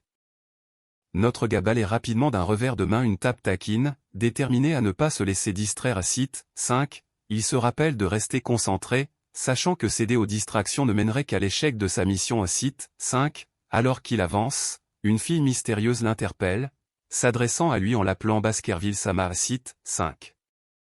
La fille mystérieuse s'adresse au protagoniste avec respect en l'appelant Baskerville-Sama, reconnaissant son rang de 3e place de l'académie. Site 5. Elle propose des soins, mais en voyant son état, elle réalise qu'il n'en a pas besoin. Site 5. Lorsqu'il lui demande ce qu'elle a fait, elle énonce fermement son rôle, elle ne peut pas laisser les blessés souffrir seuls et s'est concentrée sur la guérison de tout le monde. Site 5. Notre gars remet en question la clémence de la fille, l'exhortant à continuer d'avancer. Site 5. Elle sourit chaleureusement, expliquant que ses amis lui ont donné leur accord et qu'elle estime plus important que tout le monde progresse pas à pas plutôt que de se précipiter vers l'objectif. Site 5. Notre gars sourit en coin, acceptant sa nature douce et amicale. Site 5. Pendant ce temps, une vision d'Aerith Centra incarne le dévouement et le sacrifice de soi, rappelant comment elle a risqué sa vie pour sauver d'autres personnes en difficulté. Site 5. Bien que son dévouement saint à aider les autres soit admirable, le protagoniste se sent mal à l'aise en la regardant se sacrifier et faire passer les autres en premier pendant le jeu. Site 5. Il reconnaît qu'elle n'est pas une mauvaise personne, mais son altruisme renoncé à son propre bonheur pour le bien des autres, le laisse discrètement agacé. Site 5. Notre gars trouve l'altruisme de la fille absurde mais choisit de ne pas la confronter directement, laissant plutôt la réprimande au héros. Site 5. Avec un sourire en coin, il l'avertit d'aider les autres, mais seulement avec modération, avant de se tourner pour avancer. Site 5. La fille, inquiète, demande avec hésitation si quelque chose ne va pas. Site 5. Notre gars décide fermement que sauver Aerith, la sainte blessée piégée dans un cycle de sacrifice de soi, n'est pas de sa responsabilité mais de celle de Léon. Site 5. Il accepte son rôle d'observateur, prêt à quitter la scène avec style comme un véritable méchant, laissant le sauvetage à quelqu'un d'autre. Site 5. Notre gars jette un regard circulaire sur le sinistre 4e étage où des bêtes à cornes aux yeux brillants chargent vers l'avant sans relâche. Site 5. Il déduit calmement que Léon, Ciel et Nagisa ont probablement atteint le niveau le plus bas alors qu'il est, notant qu'aucun de ses autres camarades de classe n'est arrivé aussi loin. Site 5. D'un coup de poignet, il se prépare pour ce qui va suivre, conservant son calme détaché. Site 5. Notre gars reconnaît que la menace monstrueuse a probablement été gérée par Léon, tout en réfléchissant à sa propre expérience dans le donjon. Site 5. Bien qu'un peu insatisfait, il se demande si c'est vraiment là toute l'étendue de son premier défi de donjon juste au moment où il pousse soudain un cri, prêt pour la suite. Site 5. Soudain, une voix désespérée perce le silence tendu, avertissant d'un danger imminent alors que le sol commence à s'effondrer violemment. Site 5. Notre gars, alarmé, se précipite vers la source du tumulte, ses yeux grands ouverts d'inquiétude. Site 5.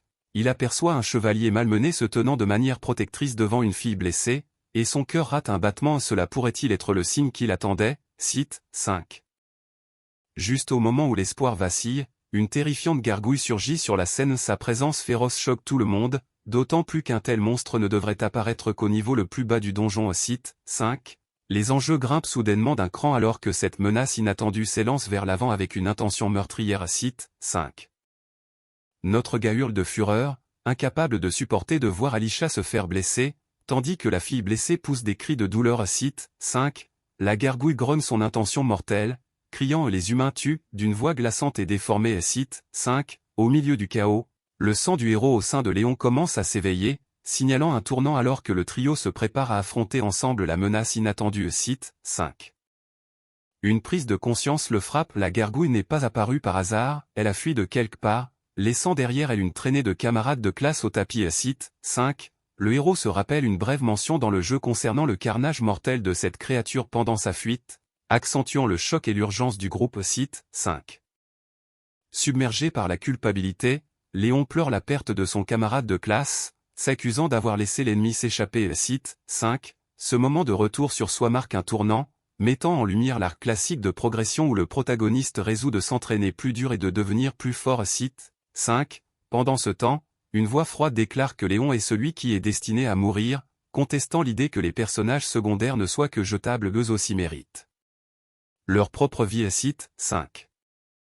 Alors que Léon hurle d'angoisse sur son camarade de classe tombé, la présence menaçante du démon plane, soulignant que ce sacrifice est une cruelle nécessité pour la progression de Léon et sa haine envers la race des démons. Cite 5. Pendant ce temps, la voix froide remet en question la résolution du héros, suggérant que leur venir en aide pourrait seulement causer plus de tort. Cite 5. Une silhouette mystérieuse envisage de modifier l'avenir, se demandant s'il est possible de changer la trajectoire où Léon bat le roi démon et sauve le monde. Cite 5. Pourtant, elle conclut que malgré la tristesse, certains avenirs doivent être ignorés. Cite 5. Pendant ce temps, le groupe est soudainement attaqué dans une grotte, pris au dépourvu par le coup d'un puissant ennemi. Cite 5. Malgré la supplique désespérée de courir et de s'enfuir, le protagoniste refuse d'abandonner son compagnon, son poing serré montrant sa résolution inébranlable. Cite 5. Il déclare que peu importe le danger, il ne laissera personne derrière. Cite 5. Sa détermination brille alors qu'il se prépare à affronter la menace qui se dresse devant lui. Cite 5. Dans la grotte exiguë, la panique s'empare du duo blessé alors qu'il hurle de douleur et de peur, convaincu que leur sort est scellé. Cite 5. Soudain, une explosion massive secoue l'espace, projetant une silhouette monstrueuse qui s'écrase au sol avec une force écrasante. Cite 5. Alors que la poussière retombe, les deux survivants restent assis dans un silence stupéfait, leur terreur momentanément remplacée par la confusion face à ce retournement inattendu. Cite 5. Notre gars, submergé par le chaos et son propre conflit intérieur, libère une puissante attaque contre l'adversaire monstrueux, sa résolution prenant le dessus alors qu'il déclare que jouer les méchants n'est pas ce qu'il est vraiment. Cite 5. L'ennemi rugit de douleur, pris au dépourvu par ce coup soudain. Cite 5. L'intensité du combat atteint un nouveau sommet alors que le héros embrasse sa véritable voix. Cite 5. Le personnage mystérieux, Baskerville, fait taire les badauds choqués d'un chute calme, il déclare qu'un véritable héros doit devenir plus fort malgré un scénario réécrit et refuse d'abandonner ses camarades de classe à la mort pour le bien du destin. Pendant ce temps, un démon monstrueux rugit de fureur, jurant que l'humain n'échappera pas au châtiment. Se moquant ouvertement du démon, notre gars se rit de l'idée d'être arrêté par un simple boss de tutoriel, avec un sourire arrogant, il se vante d'être un méchant que même le héros ne peut pas vaincre, défiant le monstre d'essayer de se mettre sur son chemin avant de lui lancer un défi de mourir pour lui.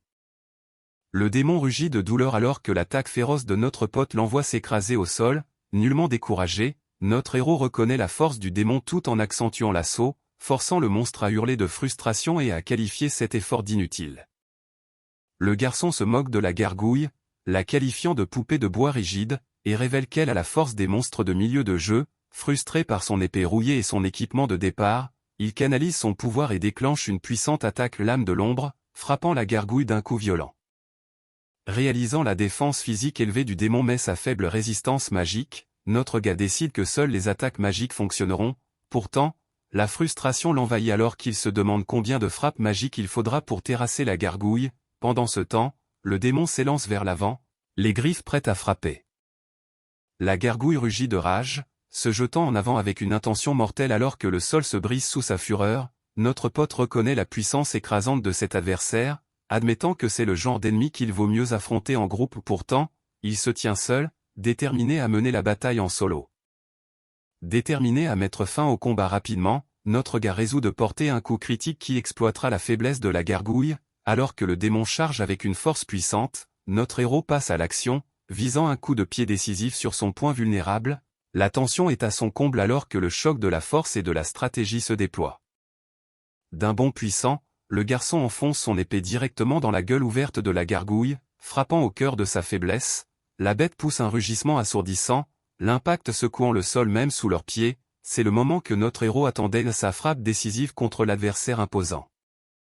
Notre gars nargue froidement le boss d'événement vaincu, lui rappelant que tous les ennemis ont des points faibles spécifiquement sous le menton pour la gargouille et que se faire tuer par un adversaire inférieur doit faire mal. Le boss, serrant les dents, ne peut répondre que par un humain, étouffé alors que les mots de notre héros coupent profondément. Juste au moment où la gargouille chancelle sous le coup, notre héros déclenche un terrifiant embrasement de l'enfer, plongeant la bête dans des flammes ardentes, l'ennemi monstrueux hurle d'agonie alors que l'enfer consume son corps, ne laissant aucune issue, la bataille atteint un point culminant enflammé, notre héros se tenant inflexible au milieu du chaos. Confiant et inébranlable, notre héros déclare que l'épéiste mage est le travail de départ le plus fort du jeu, ce qui signifie que seul lui et Léon possèdent véritablement ce pouvoir. Il affirme fermement qu'il n'y a aucun moyen qu'il puisse perdre contre un boss de départ aussi faible, se tenant droit alors que la gargouille vaincue s'effondre sous lui.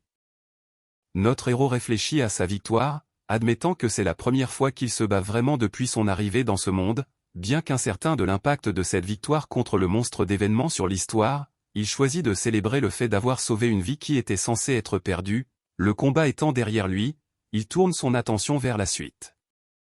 Alors que notre héros prend des nouvelles des autres, il demande si tout le monde va bien, l'un des membres du groupe le remercie sincèrement, admettant que Baskerville les a sauvés d'une fière chandelle. Pendant ce temps, notre héros remarque que leurs potions de soins sont presque épuisées, ce qui montre à quel point le combat a été rude. Notre héros offre des potions de soins au garçon blessé, qui hésite, inquiet de ne rien avoir pour le rembourser, rassuré par le fait que les potions ne coûtent pas cher et qu'il ne doit pas s'inquiéter, le garçon accepte avec gratitude. Pendant ce temps, la fille est inconsciente mais stable, et le garçon pousse un soupir de soulagement en voyant son état s'améliorer. Les camarades de classe expriment leur profonde gratitude à Baskerville pour les avoir sauvés, l'un d'eux s'excusant pour les problèmes causés. Baskerville écarte humblement les remerciements, leur rappelant qu'ils sont tous camarades de classe. Pendant ce temps, le chef réfléchit à la force inattendue du monstre et se blâme pour la tragédie, mais Baskerville rejette fermement cette culpabilité, insistant sur le fait que même s'ils avaient perdu, cela ne changerait rien au fait qu'il est un irrégulier. Le garçon blessé, submergé par la culpabilité, est impressionné par le sens aigu des responsabilités et la détermination de Baskerville. Baskerville l'encourage à devenir plus fort afin de pouvoir protéger ses amis la prochaine fois, lui rappelant que faire de son mieux pendant la vie à l'académie est suffisant. Inspiré, le garçon résout de devenir plus fort, tout comme Baskerville. Le garçon blessé s'excuse à nouveau maladroitement, mais Baskerville n'y prête pas attention, le taquinant en lui disant qu'il est agaçant. Le garçon admet qu'il avait mal compris Baskerville au début, s'attendant à pire en raison de son apparence effrayante et de la mauvaise réputation de sa famille. Baskerville le reconnaît tranquillement, tandis que le garçon admet qu'il est surpris de découvrir que Baskerville est en réalité une bonne personne. Le garçon admet qu'il a eu tort d'ignorer Baskerville et ses camarades dans la salle de classe, reconnaissant comment Baskerville a risqué sa vie pour les sauver et a même partagé ses potions de soins. Submergé par la culpabilité, il s'incline profondément, demandant pardon. Les camarades de classe regardent en silence, leurs expressions sérieuses alors que le garçon fait face à ses erreurs passées. Le garçon réfléchit calmement, réalisant que c'est la première fois qu'il parle vraiment avec un camarade de classe, ne sachant pas trop quoi dire. Baskerville l'interrompt par un taquin avant d'admettre avec un sourire en coin que son visage effrayant et sa réputation de personne maléfique sont bien réels. Malgré la maladresse, il tend quelque chose dans sa main, brisant la tension avec un simple tiens. Baskerville remet un récipient brillant au garçon, lui expliquant qu'il s'agit d'un encens magique repousse-monstre. Il conseille au garçon de l'utiliser et de prendre son temps pour s'échapper, l'avertissant que cela ne fonctionne que sur les monstres les plus faibles comme ceux du donjon. Reconnaissant et sincère, le garçon promet de lui rendre l'appareil, se sentant profondément redevable. Avec un sourire confiant et un pouce levé, Baskerville dit au garçon de le rembourser une fois qu'il aura réussi, puis lui dit au revoir d'un ton décontracté. Pendant ce temps, le garçon s'aventure plus profondément dans le donjon, entouré de monstres grognants et d'ombres inquiétantes. Le garçon pénètre dans le niveau le plus bas du donjon, connu sous le nom de terrain de jeu des sages, un vaste couloir vide qui réserve des défis indicibles. Le silence et les murs de pierre froide laissent présager les dangers qui rôdent plus profondément. Alors que le garçon s'avance prudemment plus profondément dans le donjon, il aperçoit soudain une silhouette mystérieuse devant lui. Baskerville, choqué et en sueur, il l'interpelle, désespéré d'obtenir des réponses. Baskerville demande calmement si tout le monde va bien, saluant le garçon comme un digne descendant d'un héros. Le garçon, surpris et sur la défensive, exige de savoir comment Baskerville savait qu'ils étaient en danger et s'il en était responsable. Baskerville rejette l'accusation d'un geste de la main, expliquant qu'il a seulement supposé qu'ils avaient rencontré le puissant monstre apparu plus tôt. Le garçon confirme qu'il a été attaqué par le monstre mais révèle que certains camarades de classe ont été blessés. Submergé par la culpabilité, Baskerville enfouit son visage dans ses mains, déplorant que le mal soit venu parce qu'il a laissé la situation lui échapper. le garçon regarde, sous le choc, l'air de peiner à comprendre. Malgré la culpabilité et l'autocritique de Baskerville, une fille le rassure en lui disant que ce n'était pas la faute du garçon, sa présence les a en fait sauvés. Submergé par son échec perçu à protéger tout le monde, Baskerville s'effondre, criant sa frustration face à sa propre impuissance et son incrédulité d'être qualifié de descendant de héros. La tension remplit la pièce alors que la fille regarde en silence, le garçon serre les poings de frustration en marmonnant un fait, chier, tandis que notre pote, Léon, observe avec une expression lasse. La pièce vide derrière fait écho au poids de leurs émotions. Léon brise enfin le silence d'un Léon, calme et résigné avant de tenter un petit sourire maladroit. Dans la chronologie originale, l'échec de Léon a entraîné la mort d'un camarade de classe, déclenchant un regret intense et une évolution spectaculaire. Maintenant, le scénario étant modifié, la question demeure: notre gars peut-il accomplir la même transformation? L'avenir reste incertain alors que l'histoire s'arrête, nous laissant nous demander ce qu'il fera ensuite. Léon lutte contre une culpabilité intense, frappant du poing et criant qu'il ne peut pas se pardonner. Ses amis tentent de le réconforter, lui rappelant que malgré les blessures, il les a tous sauvés, bien que Léon reste silencieux. Une calme détermination commence à se former alors qu'il résout de se concentrer sur ce qu'il peut faire maintenant, incertain mais prêt à grandir à partir de là. Alors qu'une silhouette se prépare à partir, elle exhorte l'autre à parler rapidement s'il reste quelque chose de non dit. L'autre hésite, la sueur sur le front, pris entre les mots et le silence. Enfin, un merci discret brise la tension dans la chambre de pierre vide. Malgré leur hostilité passée, Léon exprime tranquillement sa gratitude pour l'aide apportée à ses camarades de classe blessés, surprenant l'autre. Pourtant, même s'il s'incline en signe de remerciement, une résolution déterminée se durcit en lui. Il s'engage sur la voie difficile qui l'attend, mais prévient de ne pas confondre sa gratitude avec de la faiblesse. Alors que Léon se tourne pour partir, une silhouette l'interpelle avec une féroce conviction, l'avertissant qu'il ne sera jamais pardonné et qu'il fera face à la justice un jour. Léon, impassible, se gratte l'arrière de la tête maladroitement, marmonnant une miséricorde sous son souffle, sans regarder en arrière. Il s'éloigne, appelant calmement l'autre par son nom. Baskerville laissant la chambre tendue derrière lui. La fille l'affronte directement, l'épée à la main, exigeant la confirmation que c'est bien lui qui a vaincu la gargouille.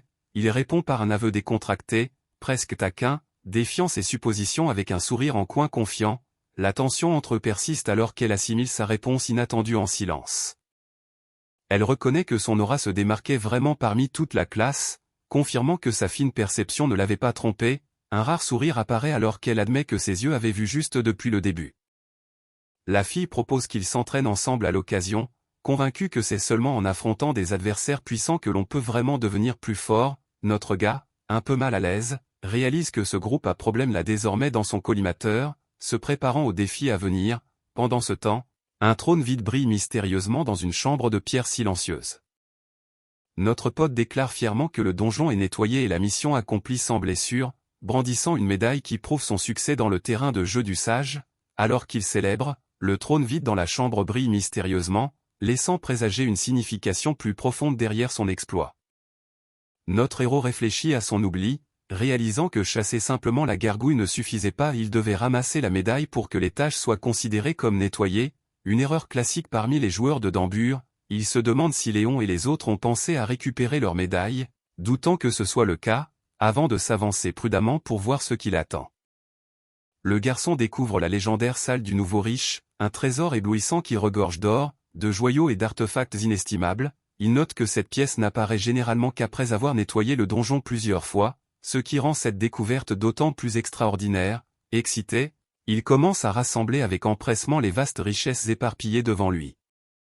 Au milieu des piles de trésors écrasantes, les yeux de notre gars attrapent un sac magique étincelant. Excité, il l'ouvre, révélant sa capacité apparemment infinie à contenir les pièces et les objets de valeur abondants qui l'entourent.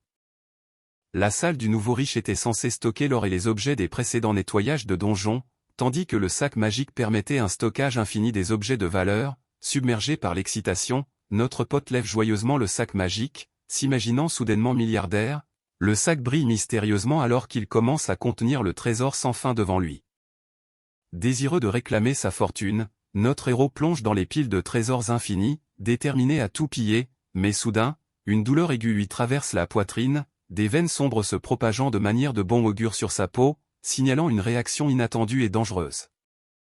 Au milieu de la pile de trésors éblouissante, une épée radieuse émerge, son éclat captivant la pleine attention du garçon. L'atmosphère change alors que l'arme révèle son nom de mauvais augure, l'âme démoniaque, coupeuse de plumes célestes. L'épée devant lui est l'arme même qu'il maniait dans le jeu, courbée comme un katana japonais, avec des veines cramoisies palpitant à travers sa lame. Il se rappelle les innombrables heures passées à rassembler des matériaux et à mandater des forgerons pour la renforcer à plusieurs reprises, surpassant même l'ultime épée Syntex brave. Avec un mélange de respect et d'affection, il reconnaît que son épée bien-aimée est venue dans ce monde à ses côtés. Réalisant le pouvoir immense de l'épée, même contre le roi démon en mode difficile, notre gars commence à reconstituer une vérité surprenante. Si cette arme est ici, alors la pièce entière pourrait être remplie d'objets tirés de ses propres données de sauvegarde. Le trésor qui l'entoure prend soudainement une signification nouvelle et personnelle. Il réalise que ces données de sauvegarde du jeu se sont en quelque sorte manifestées dans ce monde, soulevant la question de savoir qui a bien pu orchestrer cela. La pensée que quelqu'un a intentionnellement provoqué sa réincarnation dans le corps de Zénon le secoue profondément, entouré par les objets familiers. Notre pote se demande bien qui a fait ça, et pourquoi. Notre héros médite sur le sens profond de sa réincarnation, se demandant pourquoi il a été envoyé en tant que Zénon, un personnage secondaire, au lieu du héros principal. Léon, ne sachant pas si un dieu ou un démon est derrière tout cela, il se demande quel est leur véritable but en l'amenant dans ce monde. Le mystère de la façon dont ces données de sauvegarde ont traversé ne fait que renforcer sa détermination à découvrir la vérité.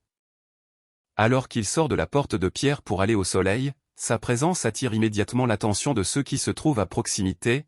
Une voix s'élève, demandant s'il s'agit bien de Baskerville, signalant la reconnaissance et la surprise que provoque son arrivée. Alors que la médaille est rattrapée et révélée, la curiosité de chacun se ravive. Quelle importance revêt cette médaille ? La fille à lunettes salue chaleureusement l'exploit de Zénon Baskerville, reconnaissant officiellement qu'il a nettoyé le terrain de jeu du sage, tandis que les badauds réagissent avec surprise et intrigue. Alors que la foule assimile la révélation selon laquelle Zénon a véritablement nettoyé le terrain de jeu du sage, des murmures d'incrédulité et des questions sur la nature de l'épreuve se propagent parmi eux. Malgré ses remerciements discrets, le garçon réfléchit intérieurement à l'épreuve. Déplorant la nécessité de retourner bientôt dans le donjon, la fille à lunettes lui accorde officiellement la permission d'explorer d'autres donjons, l'avertissant de ne pas trop présumer de ses forces alors qu'il reconnaisse son succès contre la menace de la gargouille. Bien qu'il ait rassemblé un équipement impressionnant dans la salle du nouveau riche, notre gars ne peut pas encore utiliser la majeure partie de celui-ci sans améliorer ses compétences. Réalisant les limites du jeu en solo, il se résout à se dépêcher de trouver des compagnons pour le soutenir dans son voyage. Notre pote évalue les défis de l'exploration de donjons en solo, reconnaissant la nécessité d'améliorer ses compétences mais aussi les risques de faire face seul à des situations anormales. Il reconnaît que d'avoir des compagnons est crucial pour la survie, en particulier contre les altérations d'état comme la paralysie ou la pétrification. Pourtant, malgré cette prise de conscience, il embrasse obstinément sa nature de solitaire. Notre héros admet qu'il manque de compagnons compétents comme Léon et écarte ses camarades de classe, les jugeant peu fiables. Il envisage des alternatives, comme embaucher des mercenaires ou posséder légalement des esclaves dans le royaume des tueurs.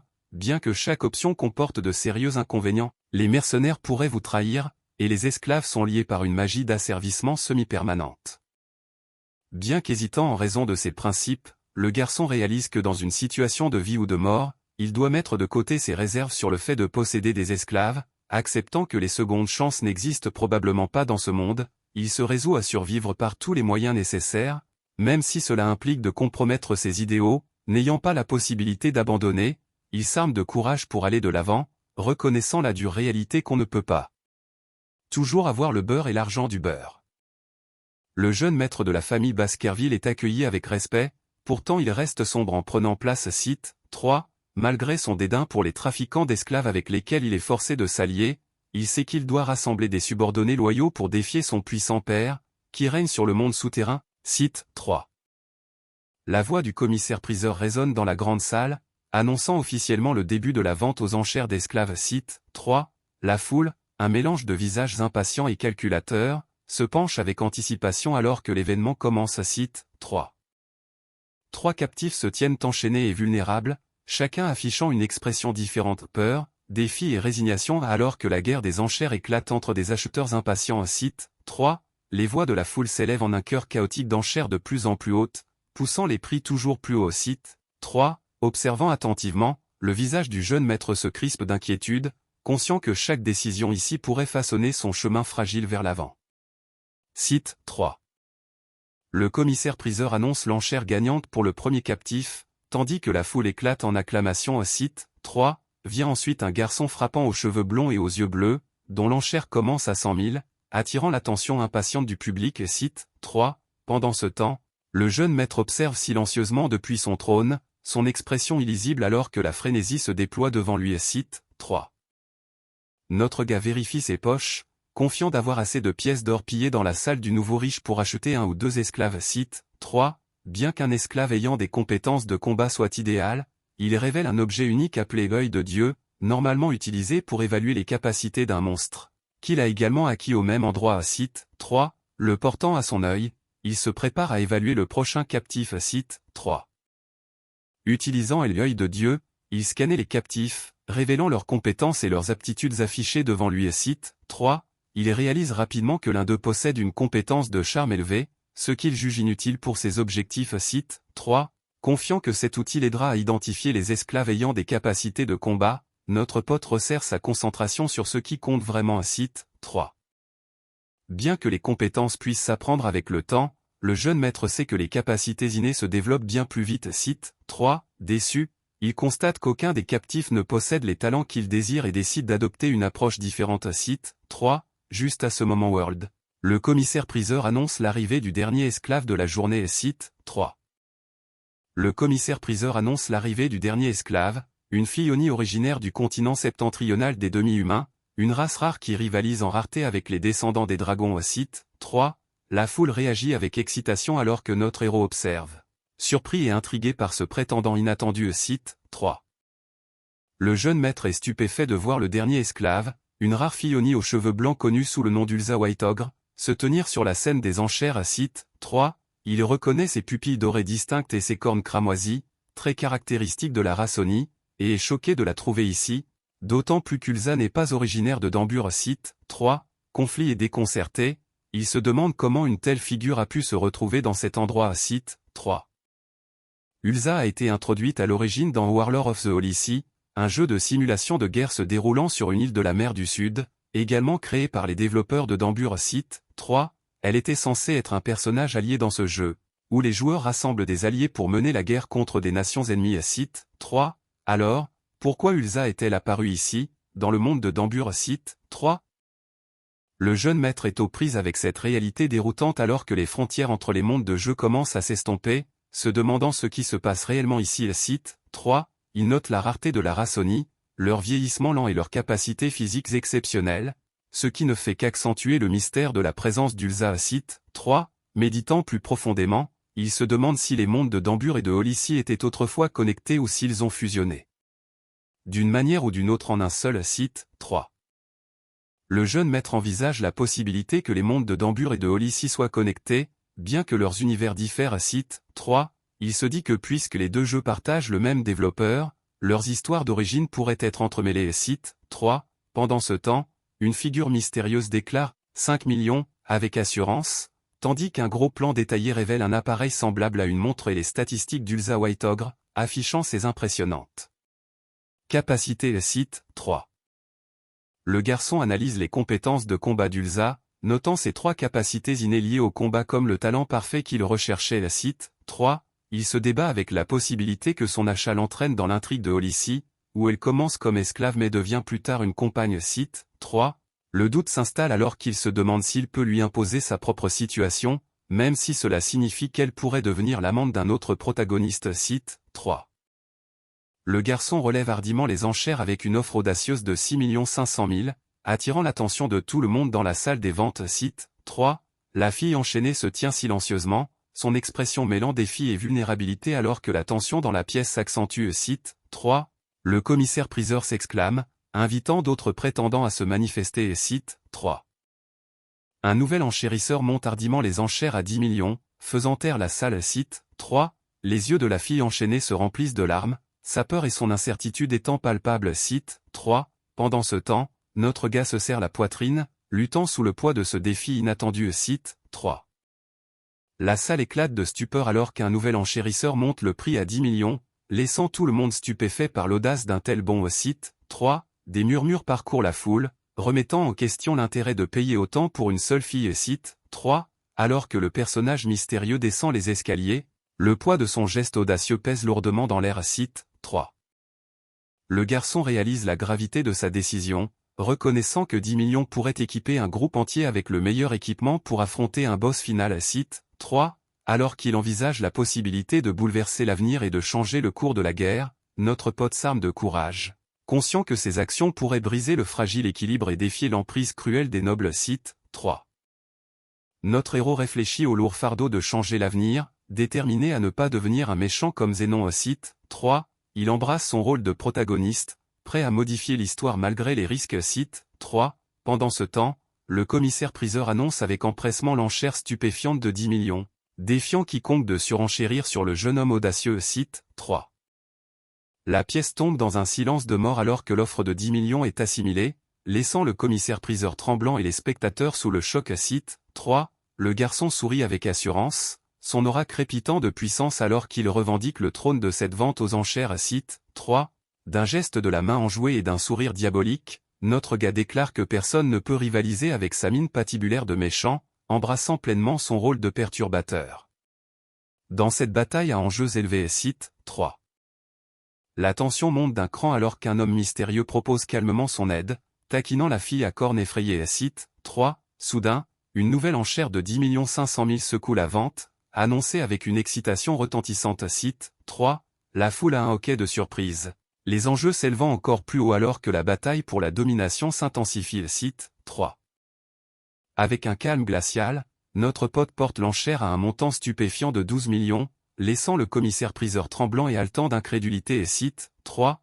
La foule est plongée dans le silence avant d'éclater en murmures choqués, incapable de croire à ce nouveau record. Site 3. Le commissaire-priseur déclare enfin la fille Oni vendue pour 12 millions, invitant tout le monde à applaudir l'enchérisseur victorieux. Site 3. La foule éclatant de vives acclamations et applaudissements, célébrant la splendide victoire. Site 3. Notre héros reste de marbre, un léger sourire aux lèvres alors qu'il salue calmement le triomphe. Site 3.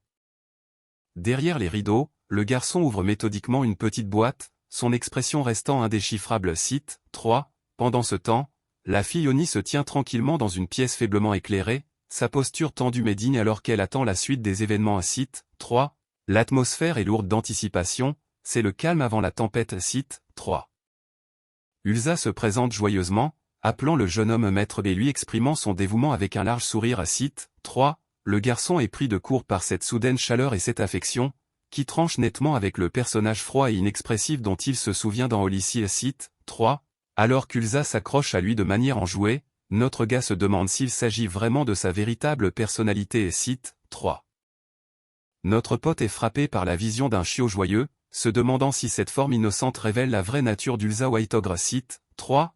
Alors qu'Ulsa l'appelle affectueusement un maître, il cache sa surprise et insiste sur le fait que tout va bien. Site 3. Réfléchissant tranquillement, notre héros réalise qu'avant qu'Ulsa ne soit asservie et manipulée, elle était peut-être aussi douce et pure que cela. Site 3. Inquiet à l'idée d'attirer une attention indésirable, le garçon réalise qu'il ne peut pas ramener Ulsa habillée de manière si voyante. Site 3. Il demande à Lespold si un changement de vêtements est disponible, et le vieil homme rit doucement d'un air complice, suggérant qu'il pourrait y avoir quelque chose de convenable dans la salle d'attente des esclaves. Site 3. Le garçon rassure doucement Ulsa, l'encourageant à accompagner Lespold tout en promettant de l'attendre. Site 3. Malgré sa réticence enjouée, elle lui fait confiance et accepte. Site 3. Pendant ce temps, notre gars explore la salle d'attente remplie de vêtements, s'arrêtant pensif alors que quelque chose attire son attention. Site 3. Ulsa s'exclame qu'elle a fini de se changer, incitant notre pote à l'inviter à sortir pour se montrer. Site 3. Alors que le rideau s'écarte, seules ses chaussures sont visibles, le laissant curieux et plein d'espoir quant à cette transformation. Site 3.